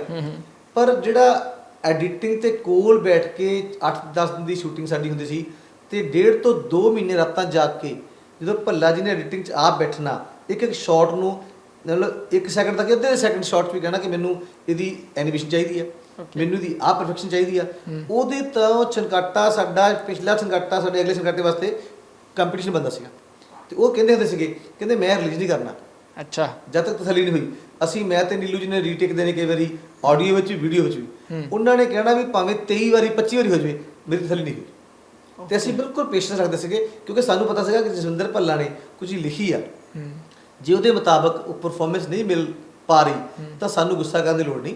We have to satisfy his conceiving ਜਾਂ ਜੋ ਵਿਜ਼ਨ ਹੈ ਉਹਨੂੰ ਅਸੀਂ ਪੂਰੇ ਉਤਰਨਾ ਸੀਗਾ। ਸੋ ਦੋਸਤੀ ਵਿੱਚ ਤੁਹਾਡੀ ਗੱਲ ਠੀਕ ਆ ਕਿ ਆਪਾਂ ਕਿਤੇ ਉਤਾਰ ਚੜ੍ਹਾਅ ਹੁੰਦੇ, ਬਟ ਸਾਡੀ ਖੁਸ਼ਕਿਸਮਤੀ ਆ ਕਿ ਸਾਡੀ ਗੱਡੀ ਦਾ ਇੰਜਨ ਬਹੁਤ ਮਜ਼ਬੂਤ ਸੀਗਾ। ਨੀਲੂ ਤੇ ਮੈਂ ਡੱਬੇ ਬਣੇ ਤੇ ਗੱਡੀ 'ਚ ਬਹੁਤ ਭੱਜੀ। ਬਿਲਕੁਲ, ਦੋਸਤੀ ਦੀ ਤੇ ਗੱਲ ਹੋਈ, ਪਰ ਦੋਸਤੀ ਦੇ ਵਿੱਚ ਨਾ ਪਿਆਰ ਮੁਹੱਬਤ ਹੁੰਦਾ, ਥੋੜੀ ਥੋੜੀ ਲੜਾਈ ਵੀ ਹੋ ਜਾਂਦੀ ਹੈ। ਇੱਕ ਮੈਂ ਕਿੱਸਾ ਸੁਣਿਆ ਤੁਹਾਡਾ ਸ਼ਿੰਗਾਰ ਸਿਨੇਮਾ ਵਾਲਾ, ਸ਼ਾਇਦ ਭੱਲਾ ਸਾਹਿਬ ਤੇ ਤੁਸੀਂ ਜਾ ਰਹੇ ਸੀ ਕਿਤੇ, ਉਹ ਥੋੜਾ ਕਿੱਸੇ ਨੂੰ ਇਲੈਬੋਰੇਟ ਕਰੋ ਕਿਉਂਕਿ ਆਡੀਅנס ਦੇ ਮਨ 'ਚ ਖਾਸ ਕਰਕੇ ਮੇਰੇ ਮਨ ਦੇ ਵਿੱਚ ਬਹੁਤ ਮਤਲਬ ਇੱਛਾ ਹੈ ਕਿ ਉਹ ਚੀਜ਼ ਬਾਹਰ ਨਿਕਲ ਕੇ ਆਵੇ ਤੇ ਪਤਾ ਲੱਗੇ ਕਿ ਹਰ ਦੋਸਤ ਹਰ ਮਤਲਬ ਸੇਮ ਤਰ੍ਹਾਂ ਦੇ ਇਨਸਾਨ ਹੁੰਦੇ ਨੇ, ਸਭ ਦੇ ਵਿੱਚ ਮਨਮੁਟਾਵ ਹੁੰਦੇ ਰਹਿੰਦੇ ਨੇ। ਉਹ ਕੀ ਕਿੱਸਾ ਥੋੜਾ ਜਿਹਾ ਦੱਸੋ। ਵੀ ਚਲੋ ਉਹ ਤਾਂ ਜਦੋਂ ਪੜ੍ਹਦੇ ਵੇਲੇ ਦੀਆਂ ਗੱਲਾਂ ਜੀ, ਉਦੋਂ ਕਿਤੇ ਕਿਉਂਕਿ ਸਾਰੇ ਸੁੱਖ ਤੱਕ ਸਾਂਝੇ ਹੁੰਦੇ ਆ। ਸਾਡਾ ਪਿਆਰ ਵੀ ਮਤਲਬ ਅਭਿਸ਼ੇਕ ਜੀ ਆਈ ਵੁੱਡ ਸੇ ਆਪਣੇ ਆਪ 'ਚ ਐਗਜ਼ੈਂਪਲਰੀ ਰਿਹਾ ਕਿਉਂਕਿ ਜਦੋਂ ਮੈਂ ਹੋਸਟਲ 'ਚ ਰਹਿੰਦਾ ਸੀਗਾ, ਭੱਲਾ ਹੀ ਦਰਾਹੇ ਰਹਿੰਦੇ ਸੀਗੇ ਤੇ ਮੈਂ ਦਰਾਹੇ ਜਾ ਵੜਨਾ ਜਾਂ ਇਹਨਾਂ ਨੇ ਹੋਸਟਲ ਮੁੱਕ ਰਹਿ ਜਾਣਾ। ਅਸੀਂ ਮਤਲਬ ਹਫਤੇ 'ਚ 5 ਦਿਨ ਇਕੱਠੇ ਹੁੰਦੇ ਸੀਗੇ। ਓਕੇ, ਉਹਦੇ ਵਿੱਚ ਜਦੋਂ ਅਸੀਂ ਸਾਰੀਆਂ ਜਿਹੜੀਆਂ ਸ਼ਰਾਰਤਾਂ ਜੋ ਵੀ ਤੁਹਾਡੀਆਂ ਰਾਜਦਾਰ ਵਿਕਦੇ ਰਹੇ ਆ ਤੇ ਉਹ ਜਦੋਂ ਇਕੱਠੇ ਵਿਚਰਦੇ ਸੀ ਤੇ ਭੱਲਾ ਜੀ ਨੇ ਨਾ ਇੱਕ ਵਿਅੰਗ ਦੇ ਵਿੱਚ ਇੱਕ ਇਹ ਕਹਿ ਲਓ ਵੀ ਦੂਸਰੇ ਨੂੰ ਖਿਚਾਉਣ ਵਾਸਤੇ ਇੱਕ ਨਾ ਨੁਕਤਾ ਜਿਹਾ ਕੱਢਿਆ ਸੀ, ਜਦੋਂ ਵੀ ਕੋਈ ਗੋਲ ਕਰਨਾ ਜਾਂ ਕਿਸੇ ਨੂੰ ਆਦਾ ਵਰਜ ਹੈ ਇਸ ਤਰ੍ਹਾਂ ਕਰ ਆਦਾ ਵਰਜ ਕਰਨਾ। ਤਾਂ ਉਹ ਫਿਰ ਨਾ ਸਾਡੀ ਕੋਈ ਗੱਲ ਚੱਲ ਰਹੀ ਸੀ ਸ਼ਿੰਗਾਰ ਸਿਨੇਮੇ ਕੋਈ ਫਿਲਮ ਦੇਖਣ ਜਾ ਰਹੇ ਸੀ, ਰਿਕਸ਼ੇ 'ਤੇ ਬੈਠੇ, ਉਹ 3-4-5 ਵਾਰ ਰਿਪੀਟ ਹੋ ਗਈ ਨਾ, ਤਾਂ ਸਮਹਾਉ ਆਈ ਲੋਸਟ ਮਾਈ ਕੂਲ। ਤੇ ਜਦੋਂ ਮੈਂ ਆਪਦਾ ਐਕਸਪ੍ਰੈਸ ਕੀਤਾ ਗੁੱਸਾ ਤੇ ਉਹ ਮਤਲਬ ਭਾਵਕ ਹੋ ਗਏ ਤੇ ਫਿਰ ਉਹ ਅਸੀਂ ਦੋਵੇਂ ਰੋਣ ਲੱਗ ਗਏ। ਅਸੀਂ ਬਹੁਤ ਰੋਏ ਰੋ ਕੇ ਅਸੀਂ ਜੱਫੀਆਂ ਪਾਈਆਂ। ਮਤਲਬ ਇਦਾਂ ਦੀਆਂ ਭਾਵਕ ਮੂਮੈਂਟ ਹੁੰਦੀਆਂ ਜਦੋਂ ਤੁਸੀਂ ਦੋਸਤ ਤੌਰ ਤੇ ਗੁੱਸੇ ਵੀ ਹੋ ਜਾਂਦੇ, ਬਾਅਦ 'ਚ ਲੱਗਦਾ ਕਿ ਨਹੀਂ ਸਾਡੀ ਦੋਸਤੀ ਦਾ ਪਰਮਾਤਮਾ ਇਹਨਾਂ ਚੀਜ਼ਾਂ ਉੱਪਰ ਉੱਠ ਕੇ ਹੀ ਆ। ਤਾਂ ਇੱਕ ਘਟਨਾ ਸੀ, ਪਰ ਅਸੀਂ ਉਸ ਗੱਲ ਨੂੰ ਐਡਮਿਟ ਵੀ ਕਰਦੇ ਹਾਂ। ਹਰ ਘਰ 'ਚ ਹਰ ਦੋਸਤੀ 'ਚ ਚੀਜ਼ਾਂ ਹੁੰਦੀਆਂ, ਬਟ ਅਲਟੀਮੇਟ ਹੁੰਦਾ ਕਿ how you carry along in later spirit of life. ਉਹਦੇ ਵਿੱਚ ਮੈਂ ਇਹ ਮਹਿਸੂਸ ਕੀਤਾ ਕਿ ਜਸਵਿੰਦਰ ਭੱਲਾ ਜੀ ਐਜ਼ ਅ ਇਨਸਾਨ ਨਾ, ਮੈਂ ਕਈ ਵਾਰੀ ਕੋਟ ਕੀਤਾ ਮੀਡੀਆ 'ਤੇ ਕਿ ਜਦੋਂ ਮੈਂ ਉਹਨਾਂ ਦੀ ਜੁਆਇੰਟ ਫੈਮਿਲੀ 'ਚ ਵਿਚਰਦਾ ਸੀਗਾ, ਉਹਨਾਂ ਦੇ ਫਾਦਰ ਸਾਹਿਬ, ਉਹਨਾਂ ਦੇ ਮਾਤਾ ਜੀ ਹੁਣ ਵੀ ਇੰਨੀ ਉਹ ਮਾਤਾ ਜੀ ਦੀ ਕੇਅਰ ਕਰਦੇ, ਇੰਨੀ ਸੇਵਾ ਕਰਦੇ। ਅਸੀਂ ਹੁਣ ਪਿੱਛੇ ਜੇ ਜਾਣਾ ਸੀਗਾ ਕਰਤਾਰਪੁਰ ਸਾਹਿਬ, ਕਹਿੰਦੇ ਮਾਤਾ ਜੀ ਨਾਲ ਲੈ ਕੇ ਜਾਣਾ ਸੀ, ਵੈਸ਼ਨੋ ਦੇਵੀ ਗਏ, ਕਰਤਾਰਪੁਰ ਸਾਹਿਬ ਪਾਕਿਸਤਾਨ ਗਏ, ਮਾਤਾ ਜੀ ਸਾਨੂੰ ਬੜਾ ਚੰਗਾ ਲੱਗਾ। ਪਾਕਿਸਤਾਨ ਦੇ ਭੱਲਾ ਜੀ ਦੇ ਸਾਡੇ ਇੰਨੇ ਫੈਨ ਉੱਥੇ ਹਜ਼ਾਰਾਂ ਵੜ ਕੇ ਆਏ, ਫੋਟੋ ਖਿਚਾਈਆਂ, ਮਾਤਾ ਜੀ ਨੂੰ ਮੋਹਰੇ ਕੀਤਾ ਉਹਨਾਂ ਨੇ। ਸੋ ਮੈਨੂੰ ਲੱਗਾ ਕਿ ਗਾਹ ਉਹ ਭੱਲਾ ਜੀ ਦੇ ਬੇਟੇ ਦੀ ਸ਼ਾਦੀ ਹੋ ਚੁੱਕੀ ਆ, ਘਰ 'ਚ ਨੂੰਹ ਵੀ ਆ। ਸੋ ਸਾਡੇ ਇੱਕ ਸਮਾਜ ਦੇ ਜਿਹੜੇ ਵਿਗੜ ਰਹੇ ਤਾਣੇ ਬਾਣੇ ਵਾਸਤੇ ਇੱਕ ਸੇਧ ਵੀ ਆ ਕਿ ਜੇ ਉਹ ਰੋਲ ਮਾਡਲ ਆ ਤੇ ਉਹ ਫੈਮਿਲੀ 'ਚ ਰੋਲ ਮਾਡਲ ਕਿ ਇੰਨਾ ਵਿਚਰਨਾ, ਆਪਣੇ ਮਾਂ ਪਿਓ ਦੀ ਸੇਵਾ ਕਰਨੀ, ਸਹੀ ਥਾਂ ਰੱਖਣਾ, ਉਹਨਾਂ ਨੂੰ ਰਿਸਪੈਕਟ ਦੇਣੀ, ਵਾਈਫ ਨੂੰ, ਬੱਚਿਆਂ ਨੂੰ, ਬੇਟੀ ਨੂੰ, ਦਮਾਦ ਨੂੰ, ਨੂੰਹ ਨੂੰ, ਬੇਟੇ ਨੂੰ, ਇਹ ਬੰਨ੍ਹ ਕੇ ਰੱਖਣਾ, ਇਹ ਉਹਨਾਂ ਕੋਲ ਸਿੱਖਣ ਵਾਲੀ ਗੱਲ ਹੈ। ਮੈਂ ਕਹਿੰਦਾ ਵੀ ਤੁਸੀਂ ਤਾਂ ਭੱਲਾ ਜੀ ਕਲਯੁਗ ਦੇ ਸਰਵਣ ਪੁੱਤ ਹੈਗੇ ਆ। ਕੀ ਬਾਤ ਹੈ, ਬਹੁਤ ਸਹੀ ਗੱਲ ਕੀਤੀ ਤੁਸੀਂ। ਭੱਲਾ ਸਰ ਬਹੁਤ ਵੱਡੀ ਇੰਸਪੀਰੇਸ਼ਨ ਹੈ ਨੌਜਵਾਨਾਂ ਵਾਸਤੇ ਵੀ ਤੇ ਆਮ ਲੋਕਾਂ ਵਾਸਤੇ ਵੀ। ਵੈਲ ਛਨਕਾਟੇ ਦੀ ਗੱਲ ਕੀਤੀ, ਭੱਲਾ ਸਾਹਿਬ ਦਾ ਜ਼ਿਕਰ ਹੋਇਆ। ਛਨਕਾਟੇ ਦੇ ਵਿੱਚ ਚਾਹੇ ਉਹ ਮਿੱਠੇ ਪੋਚੇ ਹੋਵੇ, ਚਾਹੇ ਉਹ ਜੜ ਤੇ ਕੋਕੇ ਹੋਵੇ, ਹਰ ਐਪੀਸੋਡ ਦੇ ਵਿੱਚ ਜੋ ਅਸੀਂ ਦੇਖਦੇ ਸੀ, ਸੁਣਨ ਨੂੰ ਮਿਲਦਾ ਸੀ, ਤੁਸੀਂ ਖੁਦ ਜ਼ਿਕਰ ਕਰਦੇ ਹੋ ਕਿ ਹਾਸ ਵਿਅੰਗ ਜ਼ਰੂਰ ਕਰਦੇ ਸੀ, ਚਾਹੇ ਉਹ ਸੁਸਾਇਟੀ ਹੋਵੇ, ਚਾਹੇ ਉਹ ਗਵਰਨਮੈਂਟ ਹੋਵੇ। ਮੌਕੇ ਦੀ ਜੋ ਗਵਰਨਮੈਂਟ ਹੁੰਦੀ ਸੀ ਉਹਨਾਂ ਤੱਕ ਤੁਹਾਡੇ ਐਪੀਸੋਡ ਤੇ ਪਹੁੰਚਦੇ ਹੋਗੇ, ਉਹਨਾਂ ਵੱਲੋਂ ਕੋਈ ਪ੍ਰੈਸ਼ਰ ਕ੍ਰੀਏਟ ਕੀਤਾ ਗਿਆ ਸੀ ਉਸ ਟਾਈਮ ਦੇ ਵਿੱਚ, ਜਾਂ ਸਕ੍ਰਿਪਟਿੰਗ ਨੂੰ ਲੈ ਕੇ, ਜਾਂ ਤੁਹਾਡੀ ਪ੍ਰੈਜੈਂਟੇਸ਼ਨ ਨੂੰ ਲੈ ਕੇ, ਜਾਂ ਕੁਝ ਉਹਨਾਂ ਵੱਲੋਂ ਕਿਹਾ ਗਿਆ ਕਿ ਬੰਦ ਕਰ ਦਿਓ ਇਹ ਸਭ ਕੁਝ, ਨਹੀਂ ਤੇ ਕੁਝ ਧਮਕੀਆਂ ਆਈਆਂ ਹੁਣ, ਕਿਸੇ ਤਰ੍ਹਾਂ ਦਾ ਵੀ ਕੋਈ ਪ੍ਰੈਸ਼ਰ ਆਇਆ ਸੀ ਤੁਹਾਡੇ 'ਤੇ ਜਾਂ ਭੱਲਾ ਸਾਹਿਬ 'ਤੇ? ਦੇਖੋ, ਲਾਰਜਲੀ ਤਾਂ ਅਸੀਂ ਛਨਕਾਟਿਆਂ ਦੇ ਵਿੱਚ ਆਪਦੇ ਵੱਲੋਂ ਕੋਸ਼ਿਸ਼ ਕੀਤੀ ਸੀ ਵੀ ਜੋ ਵੀ ਉਸ ਮੌਕੇ ਦੀ ਰਾਜਨੀਤਿਕ ਜਾਂ ਪੋਲੀਟੀਕਲ ਸਿਚੁਏਸ਼ਨ ਹੁੰਦੀ ਸੀ ਉਹਦੇ ਤੇ ਸਟਾਰ ਕਰਨਾ, ਬਿਲਕੁਲ ਉਹਦੇ ਤੇ ਵਿਅੰਗ ਕਰਨਾ। ਤੇ ਉਸ ਵੇਲੇ ਦੇ 99.9% ਰਾਜਨੀਤਿਕ ਜਿਹੜੇ ਲੋਕ ਆ ਉਹ ਸਮਝਦੇ ਹੁੰਦੇ ਇਸ ਗੱਲ ਨੂੰ ਕਿ ਸਾਡੇ ਤੇ ਵਿਅੰਗ ਜਿਹੜਾ ਹੁੰਦਾ ਕਿਉਂਕਿ ਆਪਾਂ ਦੇਖਦੇ ਹਾਂ ਪੋਲੀਟੀਸ਼ੀਅਨ ਦੇ ਕਾਰਟੂਨ ਬਣਦੇ ਆ, ਅਖਬਾਰਾਂ 'ਚ ਵੀ ਆਪਾਂ ਕਾਰਟੂਨ ਦੇਖਦੇ ਆ, ਆਪਾਂ ਕਾਮੇਡੀ ਸ਼ੋਅ ਵੀ ਦੇਖਦੇ ਆ, ਰਾਜਨੀਤਿਕ ਦੇ ਲੋਕਾਂ ਦੇ ਕਿੰਨੇ ਵਿਅੰਗ ਹੁੰਦੇ ਆ, ਆਪਾਂ ਨੈਸ਼ਨਲ ਮੀਡੀਆ ਦੇਖਦੇ ਆ, ਆਪਾਂ ਇੰਟਰਨੈਸ਼ਨਲ ਮੀਡੀਆ ਦੇਖਦੇ ਆ, ਰਾਸ਼ਟਰਪਤੀ ਅਮਰੀਕਾ ਦੇ ਆਪਣੇ ਪ੍ਰਾਈਮ ਮਿਨਿਸਟਰ ਆਪਣੇ ਚੀਫ ਮਿਨਿਸਟਰਾਂ ਦੇ ਉੱਪਰ ਜੋਕ ਹੁੰਦੇ ਆ। ਸੋ ਇਦਾਂ ਦੀਆਂ ਜਦੋਂ ਅਸੀਂ ਕਰਦੇ ਸੀਗੇ ਤੇ ਸਾਡੀ ਗੁੱਡ ਲੱਕ ਇਹ ਰਹੀ ਅਭਿਸ਼ੇਕ ਜੀ ਕਿ ਜਦੋਂ ਅਸੀਂ ਕੋਈ ਸਿਆਸੀ ਭਵਿੱਖਬਾਣੀ ਕਰਦੇ ਸੀ ਚੋਣਾਂ ਨੂੰ ਲੈ ਕੇ, ਉਹ ਸਿੱਧੀ ਪੈਂਦੀ ਸੀ। ਅੱਛਾ, ਉਹਦੇ ਨਾਲ ਲੋਕਾਂ 'ਚ ਸਾਡੀ ਛਣਕਾਟੇ ਦੀ ਮਕਬੂਲੀਅਤ ਇਹ ਕਹਿ ਲਓ ਵੀ ਛਣਕਾਟਾ ਇੱਕ ਪੋਲੀਟੀਕਲ ਜਰਨਲ ਦਾ ਮਾਧਿਅਮ ਵੀ ਬਣ ਗਿਆ ਵੀ ਇਹ ਭੱਲਾ ਤੇ ਬਾਲ ਮੁਕੱਦ ਕਹਿੰਦੇ ਆ ਇਹ ਗੱਲ ਨਹੀਂ ਨਿਕਲੀਆਂ। ਮੈਂ ਤੁਹਾਨੂੰ ਐਗਜ਼ਾਮਪਲ ਦਿੰਦਾ, ਅਸੀਂ ਨਾ ਜੀ ਛਣਕਾਟਾ 99 ਦੀ ਪ੍ਰੋਬਬਲੀ ਗੱਲ ਹੋਏਗੀ, ਅਸੀਂ ਇੱਕ ਵਿਅੰਗ ਰਿਕਾਰਡ ਕਰਾਤਾ ਕਿ ਉਸ ਵੇਲੇ ਦੀ ਗੱਲ ਕੀਤੀ ਵੀ ਸੁਖਬੀਰ ਬਾਦਲ ਜੀ ਵੱਡੇ ਬਾਦਲ ਸਾਹਿਬ ਨੂੰ ਕਹਿੰਦੇ ਆ ਕਿ ਮੈਨੂੰ ਨਾ ਪਾਪਾ ਜੀ ਫਰੀਦਕੋਟ ਟਿਕਟ ਨਾ ਦਿਓ। ਕਹਿੰਦੇ ਕਿਉਂ? ਕਹਿੰਦੇ ਕਿਉਂਕਿ ਲੋਕ ਮੈਨੂੰ ਜਾਣਦੇ ਆ। ਹੁਣ ਕੀਤਾ ਵਿਅੰਗ ਸੀਗਾ, ਪਰ ਉਹ ਸਾਡਾ ਵਿਅੰਗ ਤਾਂ ਹੀ ਪ੍ਰਵਾਨ ਚੜ੍ਹਨਾ ਸੀ ਜੇ ਉਹ ਸੁਖਬੀਰ ਦੀ ਚੋਣ ਹਾਰਦੇ ਆ। ਅਸੀਂ ਕੈਸੇਟ ਰਿਲੀਜ਼ ਨਹੀਂ ਕੀਤੀ, ਰਿਕਾਰਡ ਕਰਕੇ ਰੱਖ ਲਈ। ਤੇ ਮੇਰੇ ਯਾਦ ਆ ਉਦੋਂ ਮੈਂ ਅਕਤੂਬਰ ਨਵੰਬਰ ਆਹੀ ਮਹੀਨਾ ਸੀਗਾ ਤੇ ਮੈਂ ਮੰਡੀਆਂ ਦੇ ਵਿੱਚ ਲੁਧਿਆਣਾ ਡਿਸਟ੍ਰਿਕਟ ਮੈਨੇਜਰ ਸੀ ਉਸ ਵੇਲੇ, ਤੇ ਮੈਂ ਪਾਇਲ ਮੰਡੀ ਵਿੱਚ ਪੈਡੀ ਪ੍ਰੋਕਿਊਰਮੈਂਟ ਝੋਨੇ 'ਚ ਮੰਡੀ 'ਚ ਘੁੰਮ ਰਿਹਾ ਸੀਗਾ ਜਦੋਂ ਮੈਨੂੰ ਕਾਲ ਆਈ ਕਿ ਸੁਖਬੀਰ ਬਾਦਲ ਇਲੈਕਸ਼ਨ ਹਾਰ ਗਏ। ਤੇ ਮੈਂ ਉੱਥੇ ਹੀ ਭੱਲਾ ਜੀ ਨੂੰ ਮੋਬਾਈਲ ਮਾਰਿਆ, ਮੈਂ ਕਿਹਾ ਭੱਲਾ ਜੀ ਕੈਸੇਟ ਰਿਲੀਜ਼ ਕਰ ਦਿਓ, ਸੁਖਬੀਰ ਬਾਦਲ ਇਲੈਕਸ਼ਨ ਹਾਰ ਗਏ। ਯਾਨੀ ਕਹਿੰਦਾ ਭਾਵਾ ਐਂਟੀਸਪੇਸ਼ਨ ਦੇ ਵਿੱਚ ਅਸੀਂ ਕਰਦੇ ਸੀਗੇ ਤੇ ਉਹਦੇ ਵਿੱਚ ਤੁਹਾਨੂੰ ਰਿਸਕ ਤਾਂ ਲੈਣੇ ਪੈਂਦੇ ਆ, ਪਰ ਸਾਨੂੰ ਦਿੱਕਤ ਨਹੀਂ ਆਈ। ਬੈਰਿੰਗ 1 ਇਨਸੀਡੈਂਟ 2003 ਵਿੱਚ ਹੋਇਆ ਸੀਗਾ, ਉਹ ਵੀ ਪੋਲੀਟੀਸ਼ੀਅਨ ਵੱਲੋਂ ਨਹੀਂ, ਉਹਦੇ ਸਕੱਤਰ ਜਿਹੜੇ ਸੀਗੇ ਉਸ ਵੇਲੇ ਉਹਨਾਂ ਨੇ ਗੱਲ ਮਾਈਂਡ ਕੀਤੀ ਸੀ, ਉਹਨਾਂ ਨੇ ਕੋਈ ਰਿਐਕਸ਼ਨ ਥੋੜਾ ਓਵਰ ਦਿੱਤਾ ਸੀਗਾ। ਫਿਰ ਮੀਡੀਆ ਪ੍ਰੈਸ ਉਸ ਵੇਲੇ ਦੇ ਸਾਰੇ ਵੱਡੇ ਕਲਾਕਾਰ ਜਸਪਾਲ ਭੱਟੀ ਜੀ, ਭਗਵੰਤ ਮਾਨ ਜੀ, ਘੁੱਗੀ ਜੀ, ਇਹਨਾਂ ਨੇ ਬਹੁਤ ਵੱਡੇ ਬਿਆਨ ਦਿੱਤੇ ਸਾਡੇ ਹੱਕ 'ਚ, ਕਿਹਾ ਵੀ should we know get the approval of PS to CM to get our comedy action recorded. ਯਾਨੀ ਇਸ ਵੇਲੇ ਇੱਕ ਬਹੁਤ ਵੱਡੀ ਮੀਡੀਆ ਨੇ ਸਾਡੀ ਸਪੋਰਟ ਕੀਤੀ ਤੇ ਗਵਰਨਮੈਂਟ ਨੂੰ ਝੁਕਣਾ ਪਿਆ। ਫਿਰ ਉਹ ਅਪੋਲੋਜਾਈਜ਼ ਕਰਕੇ ਜਿਹੜੇ ਸੈਕਟਰੀ ਸੀਗੇ, ਅਪੋਲੋਜਾਈਜ਼ ਕਰਨ ਤੋਂ ਬਾਅਦ ਫਿਰ ਪ੍ਰੈਸ ਗੱਲ ਆਈ ਕਿ ਜੀ home secretary apologise firm Sharma Bhalla, ਗੱਲ ਖਤਮ ਹੋ ਗਈ। ਸੋ ਇੱਕ ਦਿਨ ਹੋਈ ਆ, ਬਟ ਛਣਕਾਟਾ ਜਿਹੜਾ 2003 ਫਿਰ ਆਇਆ, ਚਾਚਾ ਸੁਧਰ ਗਿਆ। ਉਹ ਫਿਰ ਭੱਲਾ ਸਾਹਿਬ ਨੇ ਇੰਨਾ ਵਧੀਆ ਵਿਅੰਗ ਲਿਖੇ ਨਾ ਜੀ, ਉਹ 5 ਗੁਣਾ ਸੇਲ ਹੋਈ ਛਣਕਾਟੇ ਦੀ ਤੇ ਲੋਕਾਂ ਨੂੰ ਲੱਗਿਆ ਕਿ ਇਹ ਨਿਡਰ ਹੈਗੇ ਆ, ਇਹ ਸੱਚ ਨੂੰ ਸੱਚ ਕਹਿੰਦੇ ਆ। ਹਾਲਾਂਕਿ ਅਸੀਂ ਦੋਨੋਂ ਗਵਰਨਮੈਂਟ ਜੌਬ ਵਿੱਚ ਸੀਗੇ, ਮੈਂ ਮਾਰਕੀਟ ਵੇਲੇ ਚੀਫ ਮੈਨੇਜਰ ਸੀ, ਭੱਲਾ ਜੀ ਪੀਯੂ ਵਿੱਚ ਪ੍ਰੋਫੈਸਰ ਸੀਗੇ, ਬਾਅਦ ਚ ਹੈਡ ਆਫ ਡਿਪਾਰਟਮੈਂਟ ਰਿਟਾਇਰ ਹੋਏ ਆ। ਯਾਨੀ ਅਸੀਂ ਆਪਣਾ ਜਿਹੜਾ ਸੱਚਾਈ ਆ, ਅਕੀਦੇ ਤੇ ਕੈਮਰੇ ਤੇ ਸਾਨੂੰ ਲੋਕਾਂ ਦਾ ਪਿਆਰ ਬਹੁਤ ਮਿਲਿਆ, ਸੱਚਾਈ ਜਿੱਤ ਹੋਈ। ਬਿਲਕੁਲ ਸਹੀ ਗੱਲ ਆ। ਅੱਜ ਦੀ ਗਵਰਨਮੈਂਟ ਦੀ ਗੱਲ ਕਰੀਏ ਤਾਂ ਹੁਣ ਜੇ ਛਣਕਾਟਾ ਬਣਦਾ, ਕੀ ਉਮੀਦ ਰੱਖਦੇ ਹੋ? ਜੋ ਭਗਵੰਤ ਮਾਨ ਸਾਹਿਬ ਦੀ ਸਰਕਾਰ ਹੈ, ਉਹ ਵੀ ਆਰਟਿਸਟ ਰਹੇ ਨੇ, ਉਹ ਤੁਸੀਂ ਖੁਦ ਕਹਿ ਰਹੇ ਕਿ ਉਹਨਾਂ ਨੇ ਤੁਹਾਡਾ ਸਾਥ ਵੀ ਦਿੱਤਾ। ਜੇ ਅੱਜ ਛਣਕਾਟਾ ਰਿਕਾਰਡ ਕੀਤਾ ਜਾਵੇ, ਕੁਝ ਵਿਅੰਗ ਕੀਤੇ ਜਾਣ, ਕੀ ਉਹ ਮਾਈਂਡ ਕਰਨਗੇ? ਬਿਲਕੁਲ ਨਹੀਂ ਮਾਈਂਡ ਕਰਨਗੇ। ਭਗਵੰਤ ਮਾਨ ਜੀ ਤਾਂ ਆਪ ਸਿਆਸੀ ਵਿਅੰਗਾਂ ਵਿੱਚ ਮਾਹਰ ਸੀਗੇ। ਉਹਨਾਂ ਨੇ ਜਿੰਨਾ ਆਪਣੀ ਸਿਆਸਤ ਦੀ ਇਹ ਟੀਸੀ ਤੇ ਪਹੁੰਚੇ ਆ, ਤੇ ਉਹ ਆਮ ਲੋਕਾਂ 'ਚ ਵਿਚਰ ਕੇ, ਆਮ ਲੋਕਾਂ ਦਾ ਦੁੱਖ ਦਰਦ ਸਮਝ ਕੇ ਉੱਥੋਂ ਹੀ ਉਹ ਰਾਈਜ਼ ਕੀਤੇ ਆ। ਤੇ ਉਹਨਾਂ ਨੇ ਜਿਹੜੇ ਵਿਅੰਗ ਸੀ, ਉਹਨਾਂ ਦੇ ਅਭਿਸ਼ੇਕ ਜੀ ਵਿਅੰਗ ਵੀ ਜਿਹੜੇ ਉਹ ਸਿਆਸਤਦਾਨਾਂ ਸੀਗੇ। ਇਸ ਕਰਕੇ ਮੈਂ ਨਹੀਂ ਸਮਝਦਾ, ਅਸੀਂ ਤਾਂ, ਮੈਂ ਤੁਹਾਨੂੰ ਇੱਕ ਰੀਸੈਂਟ ਐਗਜ਼ਾਮਪਲ ਸੁਣਾਉਣਾ। ਅਸੀਂ ਜਦੋਂ ਮਾਰਚ 14 ਜਾਂ 15 ਦੀ ਗੱਲ ਹੋਏਗੀ, ਜਦੋਂ 16 ਮਾਰਚ ਨੂੰ ਸਹੁੰ ਚੱਕਣੀ ਸੀ ਭਗਵੰਤ ਮਾਨ ਜੀ ਨੇ, ਉਦੋਂ ਸਾਡਾ ਵਿਅੰਗ ਜਿਹੜਾ ਸੀ, ਅੱਜ ਕੱਲ੍ਹ ਸੋਸ਼ਲ ਮੀਡੀਆ ਤੇ ਨਿੱਕੇ ਨਿੱਕੇ ਕਲਿੱਪ ਪਾਉਂਦੇ ਆ, ਮੈਂ ਤੇ ਭੱਲਾ ਜੀ ਨੇ, ਅਸੀਂ ਇੱਕ ਕਲਿੱਪ ਰਿਕਾਰਡ ਕਰਾਇਆ। ਉਸ ਵੇਲੇ ਦੇ ਮੁੱਖ ਮੰਤਰੀ ਜਿਹੜੇ ਚੰਨੀ ਸਾਹਿਬ ਦੇ ਪਹਿਲੇ ਮੁੱਖ ਮੰਤਰੀ, ਉਹਨਾਂ ਤੇ ਵਿਅੰਗ ਕੀਤਾ ਸੀਗਾ, ਉਹ ਬੜਾ ਵਾਇਰਲ ਵੀ ਹੋਇਆ ਸੀਗਾ। ਉਹ 'ਚ ਅਸੀਂ ਕਿਹਾ ਸੀਗਾ ਜੀ ਦੇਖੋ ਜੀ ਵੀ ਖਰੜ ਜਾਂਦੇ, ਮੈਂ ਤੇ ਭੱਲਾ ਜੀ ਜਾ ਕੇ ਬੈਲ ਮਾਰਦੇ ਆ ਵੀ ਚੰਨੀ ਸਾਹਿਬ ਘਰ ਹੈਗੇ, ਕਹਿੰਦੇ ਉਹ ਤਾਂ ਘਰ ਹੈ ਨਹੀਂ, ਕਿੱਥੇ ਗਏ ਜੀ? ਅਨੰਦਪੁਰ ਸਾਹਿਬ ਗਏ ਆ। ਅੱਛਾ, ਭੱਲਾ ਜੀ ਕਹਿੰਦੇ ਅੱਛਾ, ਹੋਲੇ ਵੇਲੇ ਟੈਂਟ ਲਾਉਣ ਗਏ ਹੋਣੇ ਆ। ਵਿਅੰਗ ਬੜਾ ਪਪੂਲਰ ਹੋਇਆ ਤੇ ਭਗਵੰਤ ਮਾਨ ਜੀ ਨੇ ਸੁਣ ਲਿਆ। ਉਹ ਉਹਨਾਂ ਦੇ ਫੋਨ ਤੇ ਕਿਸੇ ਨੇ ਭੇਜਤਾ ਜਾਂ ਆਪ ਉਹ ਸਾਡਾ ਹਰ ਵਿਅੰਗ ਦੇਖਦੇ ਸੁਣਦੇ ਆ, ਉਹਨਾਂ ਦੀ ਕਾਲ ਉੱਥੋਂ ਆਉਂਦੀ ਦਿੱਲੀ ਤੋਂ।